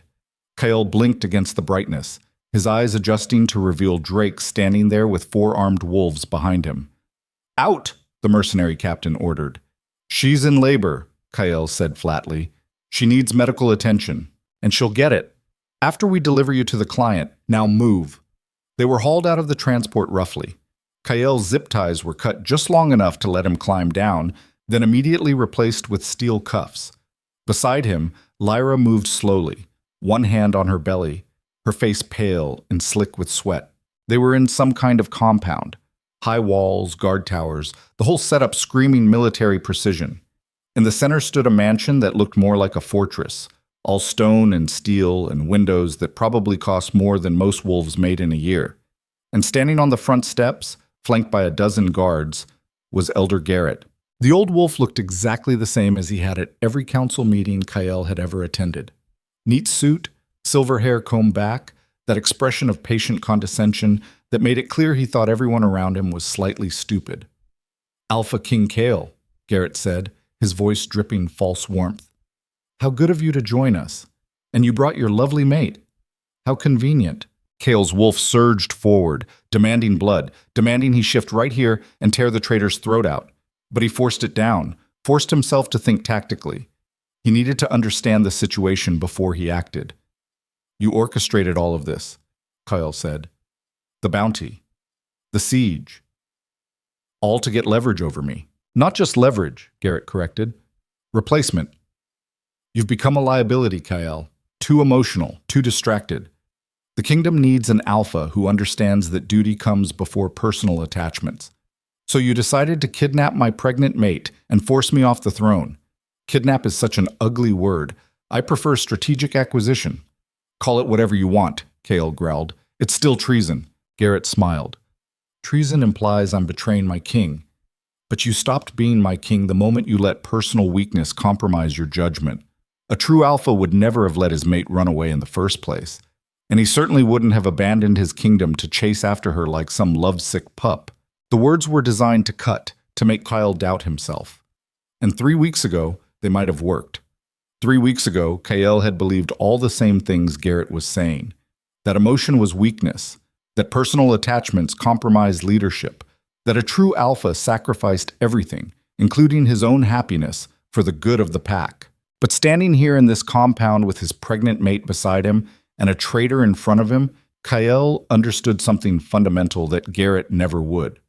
Strength wasn't about suppressing your humanity. It was about protecting what you loved, even when the cost was everything you'd built. "You're wrong," Kael said quietly. "About all of it. A true alpha doesn't sacrifice his family for power. He uses his power to protect his family. And the fact that you can't see the difference is why you'll never be anything more than a bitter old wolf living in someone else's shadow." Garrett's smile vanished. His face went hard and cold. "Bold words from a wolf in chains," he said.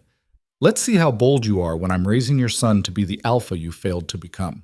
Lyra made a sound, half gasp, half fury. "You're not touching my child." "Oh, my dear," Garrett said, turning that cold smile on her. "That's precisely what I'm going to do. You see, the kingdom doesn't need Kael. It needs his bloodline, his heir, a child I can mold from birth to understand true duty. You'll be well cared for, of course. Comfortable chambers, the best doctors, everything you could want, as long as you cooperate." Another contraction hit. Lyra doubled over, biting back a scream. Kael lunged toward her, but guards grabbed him, holding him back while his mate suffered. "Let me help her," Kael snarled. "She doesn't need your help," Garrett said. "She needs proper medical care, which she'll receive as soon as we have certain assurances from you." "What assurances?" "Public abdication. Recorded and witnessed. You step down from the throne, name me as regent until your son comes of age, and acknowledge that you're unfit to lead. Do that, and she gets the doctor she needs. Refuse, and we'll see how long she can endure labor without assistance. The threat was clear: cooperate or watch your mate and child die. It was the kind of leverage that would have worked on the old Kael, the one who believed power mattered more than people. That Kael would have calculated the odds, weighed the costs, and probably taken the deal because at least it kept them alive. But that Kael was dead, killed by 3 years of neglect and a letter written in neat handwriting and the sight of his mate walking into mercenary custody to protect people she barely knew. The new Kael, the one born in the darkness of a transport while his mate went into labor, understood something the old one never had. Some things were worth more than survival.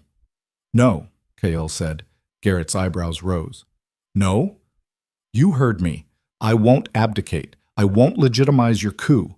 And I sure as hell won't let you anywhere near my son. Then she dies, Garrett said simply. And the child dies with her. And you'll have no one to blame but your own stubborn pride. Lyra was breathing hard now, her contractions coming so close together she could barely catch her breath between them. Her water had broken at some point, soaking through her pants, and her face had gone from pale to gray. She was running out of time, and Kael was making a choice that might kill them both. But he'd learned something in these past 2 weeks of chasing his mate through rogue territory and watching her sacrifice herself for strangers, and finally understanding what it meant to love someone more than you loved yourself. You couldn't build something real on a foundation of fear and coercion. You couldn't create strength by threatening the weak. And you couldn't call yourself an alpha if you traded your integrity for survival. True power wasn't about making others submit. It was about standing firm when everything in you wanted to break. Kael looked at Lyra, her eyes met his, and he saw understanding there. She knew what he was doing, knew what it might cost, and there was something like respect in her gaze, maybe even the ghost of the love that used to live there. Do it, she said quietly. What? Garrett demanded. She was talking to Kael, not the old wolf. Do what you need to do. I trust you. Those 3 words landed like a detonation in Kael's chest. I trust you. After everything he'd done, all the ways he'd failed her, all the times he'd chosen wrong, she was giving him this. Not forgiveness, maybe, but faith. The belief that he could be better than he'd been. He wouldn't waste it. Kael looked at Garrett, then he looked at Drake, who'd been standing quietly to the side watching this whole exchange with professional detachment. How much is he paying you? Kael asked the mercenary captain. Drake's eyes narrowed. That's confidential. I'll triple it. Right now. Funds transferred from my personal accounts before we leave this compound. You don't have access to your accounts, Garrett interjected smoothly. No, Kael agreed. But my beta does, and I'm betting he's already back at the kingdom, already exposing your treason to the council, which means your window for this coup is closing fast. Another few hours and you won't have the political support to make any of this stick. Garrett's face went carefully blank, which told Kael everything he needed to know. The old wolf hadn't expected Marcus to move that fast. Drake, Kael continued, still looking at the mercenary captain. You're a professional. You take contracts. You fulfill them. You get paid. But you also have a reputation to protect. What happens to that reputation when word gets out you helped overthrow an alpha king through treason and coercion? How many future clients are going to trust a mercenary who picks sides in internal pack politics? Drake said nothing, but something shifted in his expression. I'm offering you a clean exit, Kael said. Triple your fee, a signed statement that you were operating under false pretenses, and safe passage out of my territory. All you have to do is walk away. He can't pay you, Garrett said, but there was an edge of desperation in his voice now. His accounts are frozen. His authority is suspended. He's nothing. Except I'm not, Kael said. Because I'm still breathing, and as long as I'm breathing, I'm still alpha. And when my beta finishes exposing your conspiracy to the council, when the other packs hear that you tried to steal a throne through kidnapping and extortion, you'll be the one with nothing, exiled if you're lucky, executed if you're not. The silence that followed was heavy with calculation. Drake pulled out his phone, made a call, spoke quietly. When he hung up, his expression was neutral. Your beta just held a press conference, he said. Broadcast to every pack in 5 territories. He played the recording of Elder Garrett arranging the kidnapping. Then he called for an emergency council session to vote on charges of high treason. Garrett's face went white. The vote passed, Drake continued. Unanimous. There's a warrant for your arrest, Elder, and a bounty on your head that makes what you were paying us look like pocket change. The old wolf seemed to age 10 years in an instant. His shoulders sagged. His carefully maintained composure cracked. No, he whispered. This isn't how it was supposed to go. It never is, Kyle said. That's the problem with building something on betrayal. Eventually, the foundation collapses. Drake holstered his phone. Transfer the funds, Alpha. We'll consider the contract null and void. Done, Kale said. Marcus, if you're listening, authorization code Crimson 77 Delta. Transfer 300,000 to Drake's account. Now. Somewhere, he knew Marcus would move the money. His beta wouldn't question the order, wouldn't hesitate, because that's what loyalty looked like. Not blind obedience, but trust that went both ways. Drake's phone pinged. He checked it, nodded. We're square, he gestured to his wolves. Cut them loose. We're done here. Wait, Garrett said desperately. You can't just leave. We had a contract. Had, Drake agreed. Past tense. Now we have a new contract with an alpha who actually honors his word. You should try it sometime. The cuffs came off. Kale's hands were free for the first time in hours. He moved immediately to Lyra, catching her as another contraction hit. She leaned into him, her weight against his chest, and he could feel how hard she was shaking. Hospital, he said to Drake. Closest one. Now. 10 minutes south, Drake said. We'll escort you. Do it. Garrett tried to run. He made it 3 steps before Drake's wolves tackled him, driving him face first into the gravel. When they hauled him up, the old wolf was bleeding from a split lip, all his dignity stripped away. You ruined everything, Garrett spat at Kyle. The kingdom will fall without proper leadership. No, Kale said. The kingdom will thrive, because I'm going to build it on something stronger than fear and tradition. I'm going to build it on the belief that an alpha's first duty is to the wolves who trust him, not to power, not to legacy, to the actual living, breathing souls who look to him for protection. That's weakness, Garrett hissed. That's evolution, Kale corrected, and you're too old to understand the difference. They loaded Garrett into a separate transport, hands bound, guards on all sides. The last Kyle saw of him, the old wolf was staring out the back window with hollow eyes, watching everything he'd built crumble to dust. There was a lesson there about what happened when you confused control with strength. When you convinced yourself that suppressing emotion made you powerful instead of just making you cold. Garrett had spent decades believing that an alpha who cared too much was an alpha who'd fail. He'd died never understanding that an alpha who cared too little had already failed. Kale carried Lyra to Drake's personal vehicle. She was barely conscious now, her body exhausted from hours of labor without medical intervention. Her skin was clammy, her pulse too fast, and when she looked at him, her eyes were glassy with pain. Stay with me, he said quietly. Just a little longer. We're almost there. Kale, she whispered. Yeah? If I don't make it. You're going to make it, he cut her off. But if I don't, promise me you'll tell our son about the woman I was trying to become. Not the one who sat in that palace and faded. The one who ran into the wilderness and found herself. I promise, Kyle said, but you're going to tell him yourself, because you're going to be fine. Both of you. She tried to smile. Always so sure of yourself. Not anymore, Kyle said honestly. Now I'm just sure of you. The hospital appeared like a miracle. All white walls and bright lights and medical staff who took one look at Lyra and moved with urgent efficiency. They pulled her onto a gurney, wheeled her toward labor and delivery, and tried to stop Kyle from following. He followed anyway. Sir, you can't be in here, a nurse said.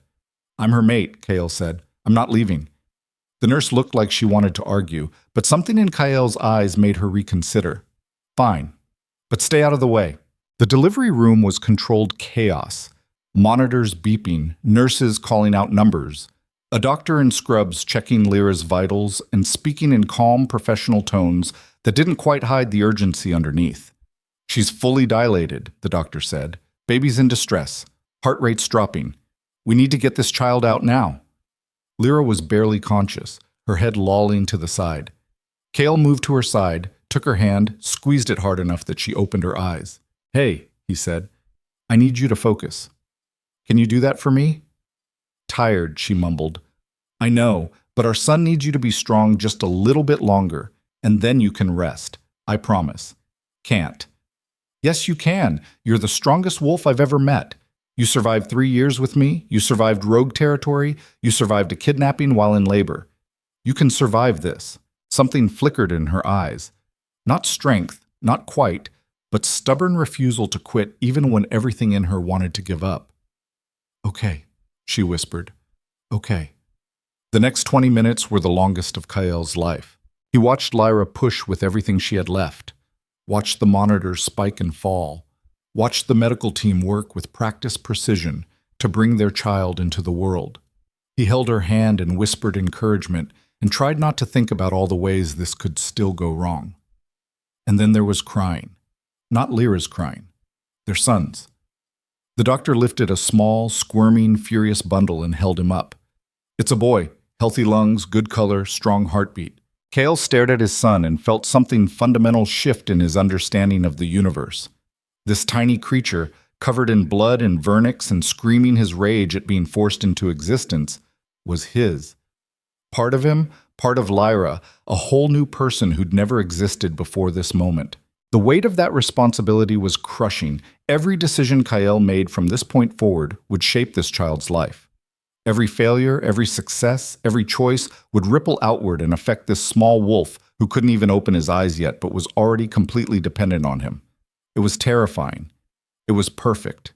They cleaned the baby, wrapped him in blankets, and handed him to Lyra. She cradled him against her chest with the last of her strength, tears streaming down her face. "Hi," she whispered. "Hi, baby. I'm your mom." The baby stopped crying as if recognizing her voice. Kael moved closer, looked down at them both. "Can I?" he asked. Lyra hesitated, then she nodded. He took his son into his arms for the first time. This impossibly small weight that somehow felt heavier than any crown he'd ever worn. The baby's eyes were closed, his tiny hand curled into a fist, his whole body radiating warmth and life and potential. "What do we name him?" Lyra asked quietly. Kael had been thinking about that for days. Every traditional alpha name felt wrong. Every family name felt like baggage. He wanted something that meant strength, but also hope. Something that acknowledged where they'd been, but pointed toward where they were going. "Asher," he said. "It means fortunate, blessed. Because despite everything, despite all my failures and all the ways this could have gone wrong, we're here. All three of us. And that's more than I deserve." Lyra was quiet for a moment. Then she smiled, small and tired, but real. "Asher," she repeated. "I like it." The doctor cleared her throat. "I need to examine your mate, Alpha. She's lost a lot of blood. We need to make sure there's no internal damage." Kael nodded, reluctantly handed Asher to a nurse who promised to keep him close. He stepped back, let the medical team work, and for the first time in hours allowed himself to breathe. They'd made it. Lyra was alive. Asher was healthy. Garrett was in custody. The kingdom was secure. Against impossible odds, they'd actually survived. But survival wasn't the same as victory, because Lyra was still looking at him like he was someone she used to know, and Asher was still a stranger in his arms, and there was an entire kingdom waiting for him to return and prove he was the alpha they needed. The hardest part wasn't over. It was just beginning. 3 hours later, Lyra was stable and resting. Asher was asleep in a bassinet beside her bed. Kael sat in a chair by the window, watching them both, and trying to figure out what came next. Marcus called, "Alpha!" The beta's voice was rough with exhaustion. "The council's in chaos. Half of them are calling for emergency elections. The other half want you to execute Garrett publicly as a warning. And there's a delegation from the Silver Fang Pact demanding to know why their trade agreements are in limbo. Tell them I'll be back tomorrow," Kael said. Marcus was quiet. "Are you sure that's wise? You just became a father. Your mate nearly died. Maybe you should take some time." "The kingdom needs me," Kael said, "and I'm done running from responsibility. I made that mistake once. I won't make it again." "And Lyra?" Kael looked at his mate, at the way her chest rose and fell with each breath, at the dark circles under her eyes and the IV in her arm. "Lyra makes her own choices," he said quietly. "That's the whole point." He ended the call. Outside, dawn was breaking over the mountains. A new day, A new beginning, all those cliches that felt true despite their overuse. Kael stood, moved to the bedside, looked down at his son. Asher had Lyra's nose and Kael's strong jaw. His tiny fingers flexed in his sleep, reaching for something only he could sense. In a few years, he'd shift for the first time. In a few more, he'd start training. Eventually, he'd stand before the pack and accept the responsibilities of being an alpha's son. But right now, he was just a baby. Innocent and vulnerable and completely dependent on the two wolves who'd brought him into this broken, beautiful, violent world. "I promise," Kael whispered, so quietly even his wolf hearing could barely catch it. "I promise I'll be better for you than I was for her. I'll show up. I'll pay attention. I'll choose you every single day." The baby slept on, oblivious. Behind him, Lyra stirred. "Kael," she said, her voice hoarse. He turned. "I'm here." She struggled to sit up. He helped her, adjusting the pillows, making sure she was comfortable.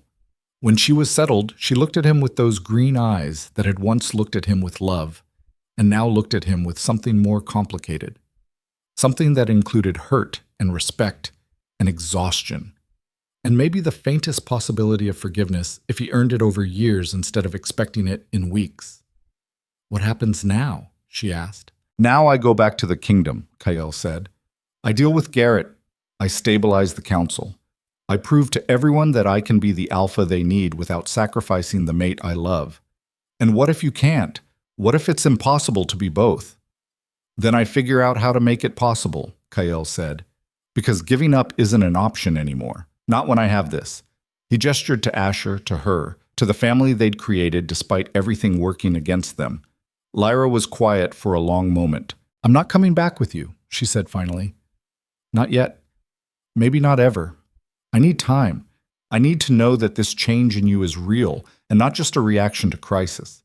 Because you were a different person in that compound, Kael. You were the male I thought I'd married, but I've seen you be that male before, in moments of stress, and then watched you go right back to being the cold alpha king once the crisis passed." Her words were fair. Brutal, but fair. "I understand," Kael said. "Take all the time you need. I'll send guards to protect you and Asher. I'll make sure you have everything you need. And I'll prove to you every single day that I've changed. Not with words, with actions. And if I decide I don't want to come back, if I decide to raise Asher on my own." The question was a knife in his chest, but Kael didn't flinch from it. "Then I'll respect that," he said. "I'll be the best co-parent I can be. I'll show up for every milestone, every birthday, every moment Asher needs his father. But I won't force you into a relationship you don't want. Because I finally understand that love isn't about possession. It's about choice. And you deserve the right to choose." Tears welled in Lyra's eyes. "Do you mean that?" Every word. She reached out, took his hand. "Don't make promises you can't keep." "I won't," Kael said. "Which is why I'm only promising what I know I can deliver. I can't promise I'll be perfect. I can't promise I won't make mistakes. But I can promise I'll try. Every single day, for the rest of my life. Whether you're beside me or not." Lyra's tears spilled over, running down her cheeks. "That's all I ever wanted," she whispered. "Just you, trying." Kael leaned forward, pressed his forehead against hers. "Then that's what you'll get." They stayed like that for a long moment, two wolves who'd broken each other and were now trying to figure out if broken things could be repaired or if you just had to build something new from the pieces. A knock on the door broke the silence. Drake entered, looking uncomfortable in the sterile hospital environment. "Alpha," he said. "We've got a problem." Of course they did. Because the universe wasn't done testing him yet. "What kind of problem?" Kael asked. "The kind with an army," Drake said. "Victor Steele just mobilized every wolf in his territory. They're heading toward the Crimson Moon border. And he's demanding to speak with you personally before he decides whether to declare war."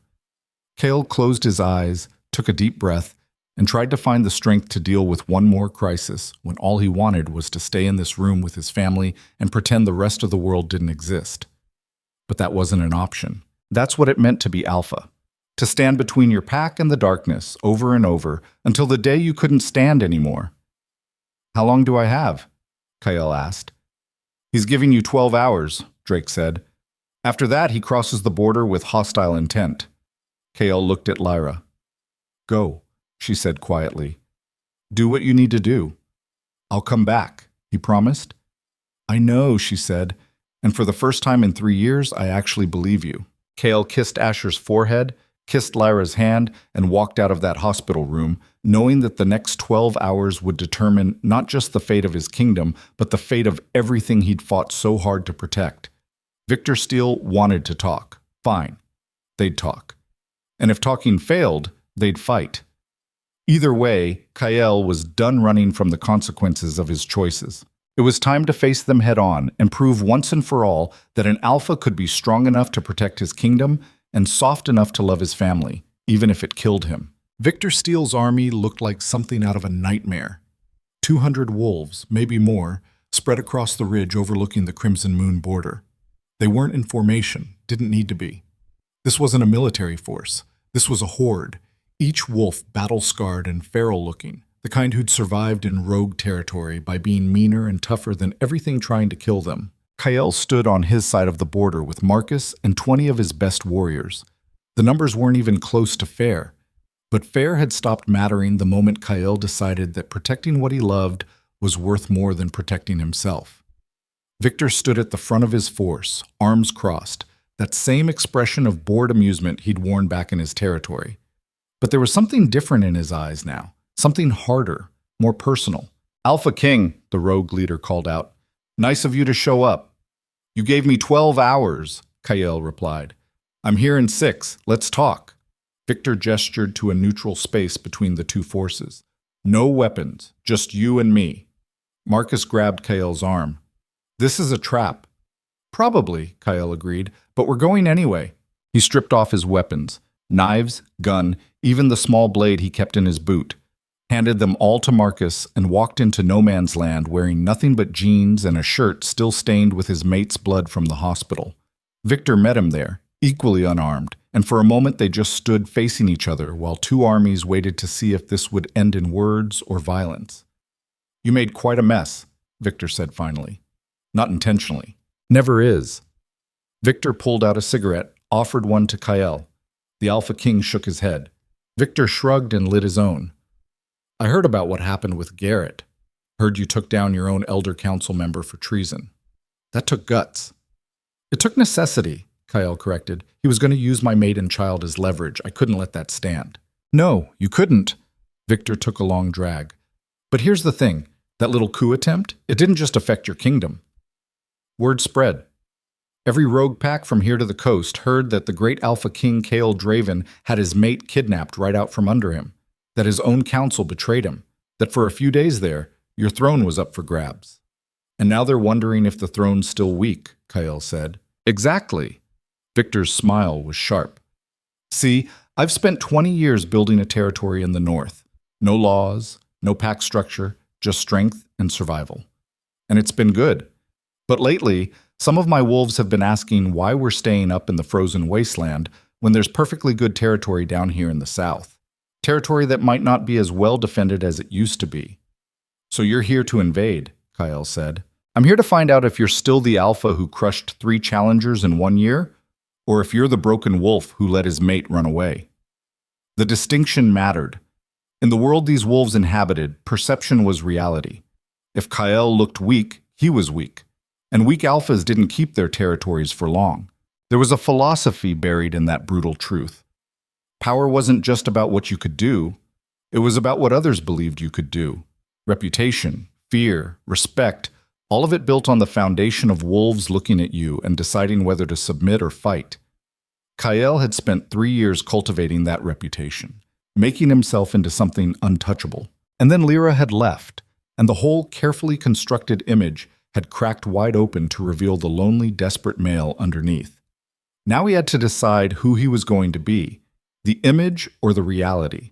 The king who never showed weakness, or the male who'd learned that admitting you were broken was the first step toward actually healing. I'm both, Kael said finally. I'm the alpha who crushed those challengers, and I'm the broken wolf who failed his mate. Both things are true. And if you want to test which one matters more, we can do this right now. Victor studied him through cigarette smoke.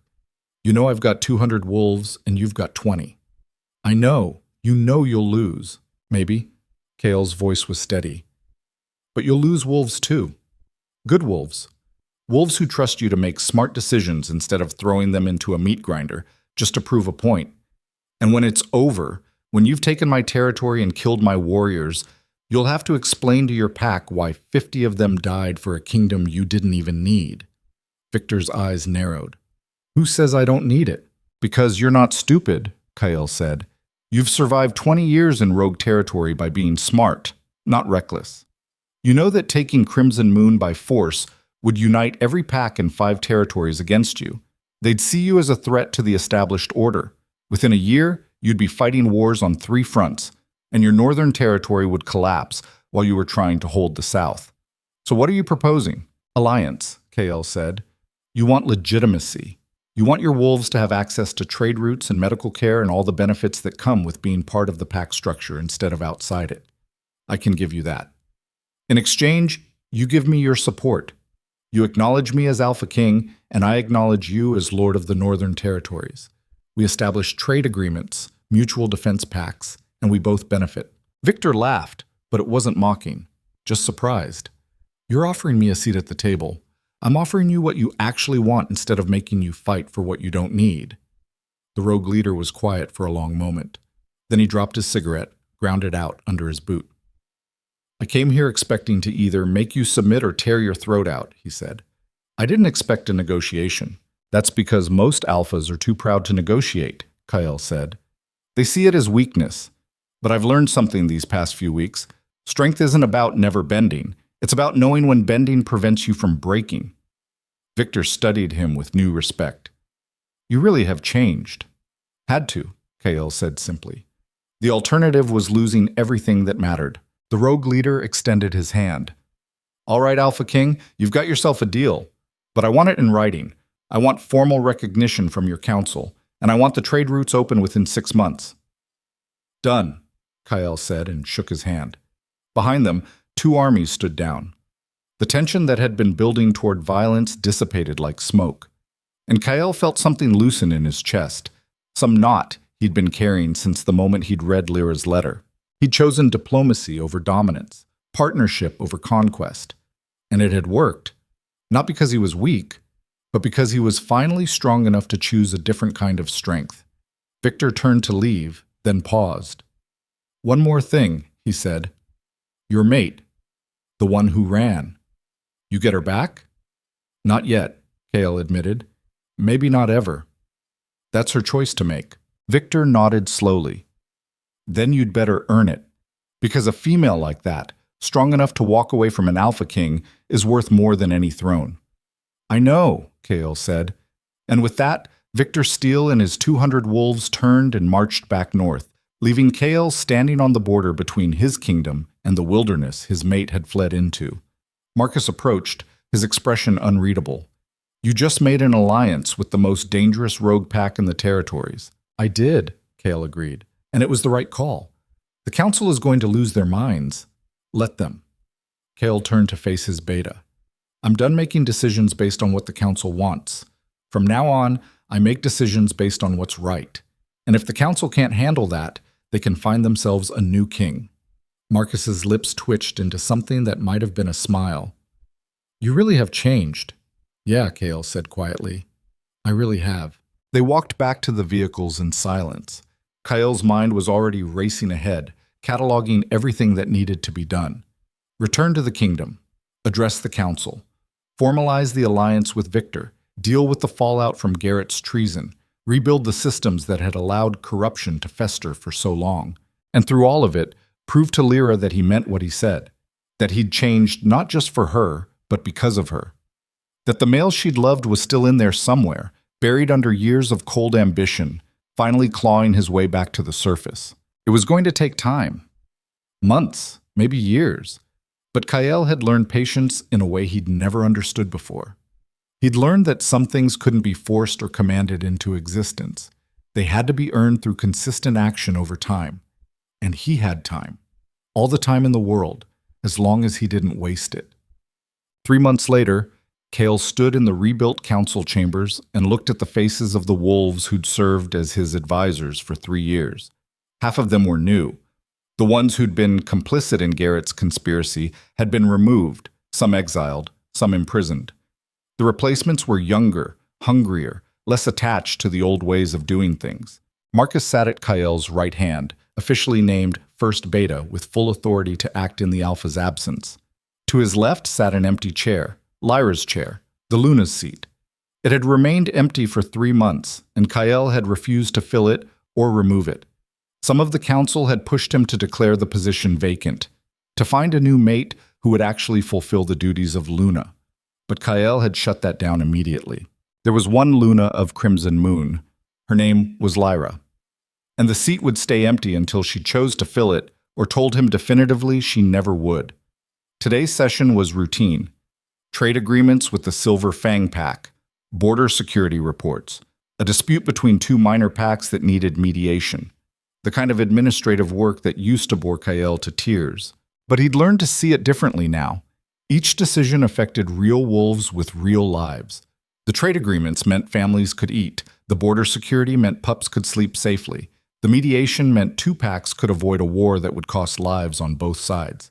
It wasn't glamorous, but it mattered. After 3 hours, they broke for lunch. Kael stepped out onto the balcony, needing air, needing space to breathe. Marcus joined him a moment later. "You've got a visitor." "Who?" "See for yourself." Kael turned, and his heart stopped. Lyra stood in the doorway, holding Asher against her chest. She looked different, healthier. The dark circles under her eyes were gone. She'd gained back the weight she'd lost. Her hair was longer, pulled back in a braid that hung over one shoulder. She looked like herself again, the woman he'd fallen for 4 years ago, strong and beautiful and absolutely terrifying in her self-possession. "Hi," she said quietly.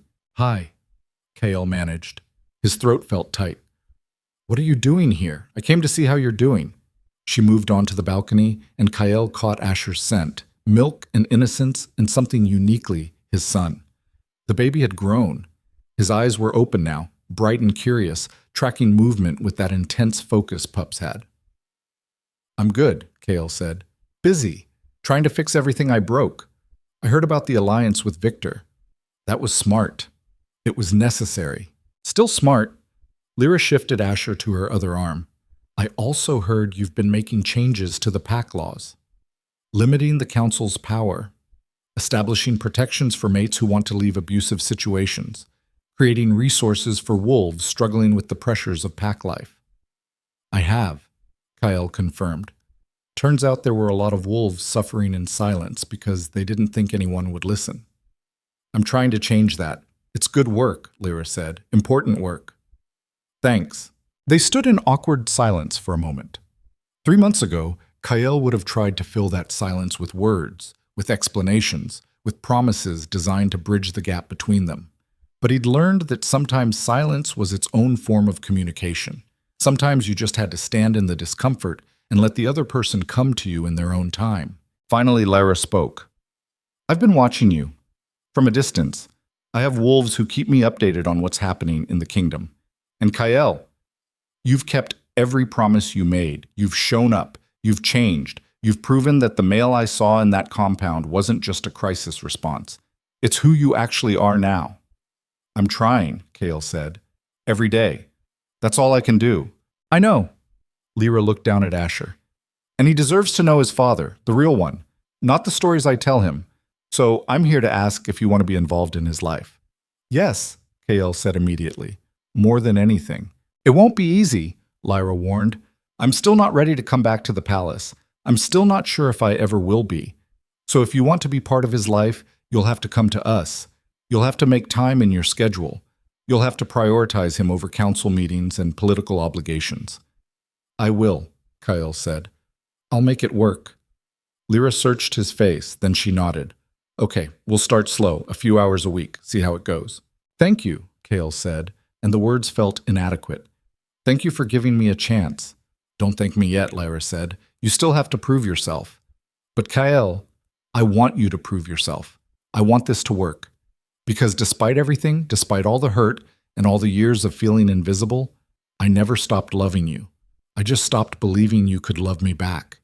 The admission hung in the air between them. Kael wanted to tell her he loved her too, wanted to promise her forever and swear he'd never hurt her again. But words were cheap. He'd learned that the hard way. So instead he said, "Can I hold him?" Lyra hesitated. Then she handed Asher over. The baby settled against Kael's chest, his tiny hand grabbing onto his father's shirt. He made a small sound, not quite a cry, just acknowledgement that something had changed. Kael looked down at his son and felt that crushing weight of responsibility again. But this time it didn't feel crushing. It felt clarifying, like everything he'd done up to this point had been practice for this moment, for understanding what actually mattered. "Hey, buddy," he said quietly. "I'm your dad, and I know I haven't been around much, but that's going to change. I'm going to show up for you. Every milestone, every moment you need me. I'm going to be the father you deserve." Asher stared up at him with solemn eyes, as if weighing whether to believe this stranger making promises. Then the baby yawned, closed his eyes, and fell asleep against Kael's chest with the kind of trust only children could give. And Kael understood what Lyra had been trying to tell him for 3 years, that this was what love looked like. Not grand gestures or expensive gifts or political advantages, just showing up, being present, making someone feel safe enough to be vulnerable with you. He'd spent 3 years trying to build an empire while the only thing that mattered was right in front of him. But empires could be rebuilt. Kingdoms could be reformed. And maybe, if he worked hard enough and stayed consistent enough and proved through actions instead of words that he'd truly changed, he could rebuild this too. Not the marriage they'd had before.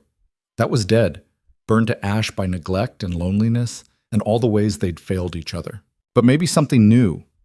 Something built on honesty instead of obligation, on partnership instead of possession, on the understanding that love wasn't about owning someone, but about choosing them over and over every single day. It wouldn't be easy, would probably take years, might never fully heal, but it was worth trying because this, holding his son while his mate watched with cautious hope in her eyes, this was worth everything he'd lost and everything he'd learned in the losing. 6 months after that, Kael stood in front of the entire kingdom and did something no Alpha King had done in 3 generations. He apologized. The speech was broadcast to every pack in the territories. Kael stood alone on the palace steps, no notes, no prepared remarks, just him and a microphone and the truth he'd been running from for too long. "I've spent the last year learning what it means to fail," he said. "Not as an alpha, not as a king, but as a male, as a mate, as a father. And I've learned that the strength I thought I had, the power I built my entire identity around, was hollow. Because real strength isn't about dominance, it's about vulnerability. It's about admitting when you're wrong and doing the work to fix it." He could see the shock on the faces of the wolves gathered below. Alphas didn't admit weakness. Alphas didn't apologize. But Kael wasn't most alphas anymore. "I neglected my mate," he continued. "I chose power over partnership. I convinced myself that building a strong kingdom was the same thing as being a strong leader. And I was wrong. Because a kingdom is only as strong as the wolves who live in it. And if those wolves are suffering in silence because they're afraid to show weakness, then the kingdom is built on sand." He paused, let the words sink in. "So I'm making changes. Real changes. We're establishing support systems for wolves struggling with mental health. We're creating protections for mates in abusive situations. We're limiting the council's power and increasing transparency in government. We're acknowledging that pack life shouldn't mean sacrificing your individuality or your happiness." Some of the older wolves were shaking their heads. This wasn't how things were done. This was weakness masquerading as progress. But the younger wolves were listening, really listening, and Kael could see recognition in their eyes. The understanding that someone in power was finally acknowledging what they'd all known but been afraid to say. That the old ways weren't working. That tradition without compassion was just cruelty with a prettier name. That an alpha who couldn't admit his failures was just a tyrant waiting to happen. "I don't know if I'll be a good king," Kael said. "I don't know if I can undo all the damage I've caused, but I'm going to try. And I'm asking you to hold me accountable, to call me out when I fall back into old patterns, to remind me that leadership isn't about being infallible, it's about being willing to learn." He stepped back from the microphone. The silence was deafening. Then someone started clapping, a young wolf near the back, then another, then more. Not everyone. Some wolves turned and walked away, disgusted by this display of weakness. But enough stayed. Enough clapped. Enough looked at their alpha king with something that might have been hope. And Kyle understood that this was what real power looked like. Not fear, not domination, but the willingness to be seen in all your imperfection and trust that your pack would support you anyway. He'd spent 3 years trying to be invincible. Now he was trying to be human, and somehow that was harder and more important than anything he'd done before. What? 1 year after Lyra left, Kyle sat on the floor of a small cabin in the woods and watched his son take his first steps. Asher had been practicing for weeks, pulling himself up on furniture, wobbling on unsteady legs, falling on his diapered bottom with a surprised expression that never failed to make Kyle laugh. But today was different. Today, Asher stood up, looked at his father, and walked. 3 steps. Wobbly and uncertain, but determined. Then 4. Then 5. Then he collapsed into Kyle's arms with a triumphant squeal. Kyle caught him, lifted him up, spun him around while Asher laughed with pure joy. "Did you see that?" Lyra asked from the kitchen. She'd been making lunch but had clearly been watching. "I saw it," Kyle said. "He's a natural." "He gets that from me," Lyra said. "Nurturous," said, and there was warmth in her voice. "You're too careful. He needed someone reckless in his genetics." "Hey, I can be reckless." "Kyle, you plan your recklessness. That defeats the purpose." They'd been doing this for a year now. These small moments of domesticity in the cabin Lyra had bought with money from her own family. Kyle would drive out twice a week, sometimes more, to spend time with Asher, to change diapers and read stories and teach his son about the world he'd one day inherit. And slowly, carefully, he and Lyra had been rebuilding something that looked almost like friendship. They didn't sleep in the same bed, didn't kiss, didn't do any of the things married couples did. But they talked, really talked, about everything Kyle had missed while buried in his work, about Lyra's research project, which she'd resumed and was now writing a book about pack migration patterns, about Asher's personality, already showing signs of the stubborn determination he'd inherited from both parents, about the future and what it might hold if they could both let go of the past. Lunch was simple, sandwiches and fruit. They ate at the small table while Asher demolished a bowl of cut-up banana. "How's the council?" Lyra asked. "Mostly functional," Kyle said. "Elder Garrett's replacement is young but sharp. She challenges me, which is good, keeps me honest." "And the alliance with Victor?" "Holding. We've got trade routes established. His wolves are integrating slowly. There have been some conflicts, but nothing we can't handle." Lyra nodded. "You sound different when you talk about it now. Less stressed." "I am less stressed," Kale admitted. "I've learned to delegate. Marcus handles a lot of the day-to-day operations. I focus on the big picture and try not to micromanage. Who are you, and what have you done with my control freak mate?" Kale smiled.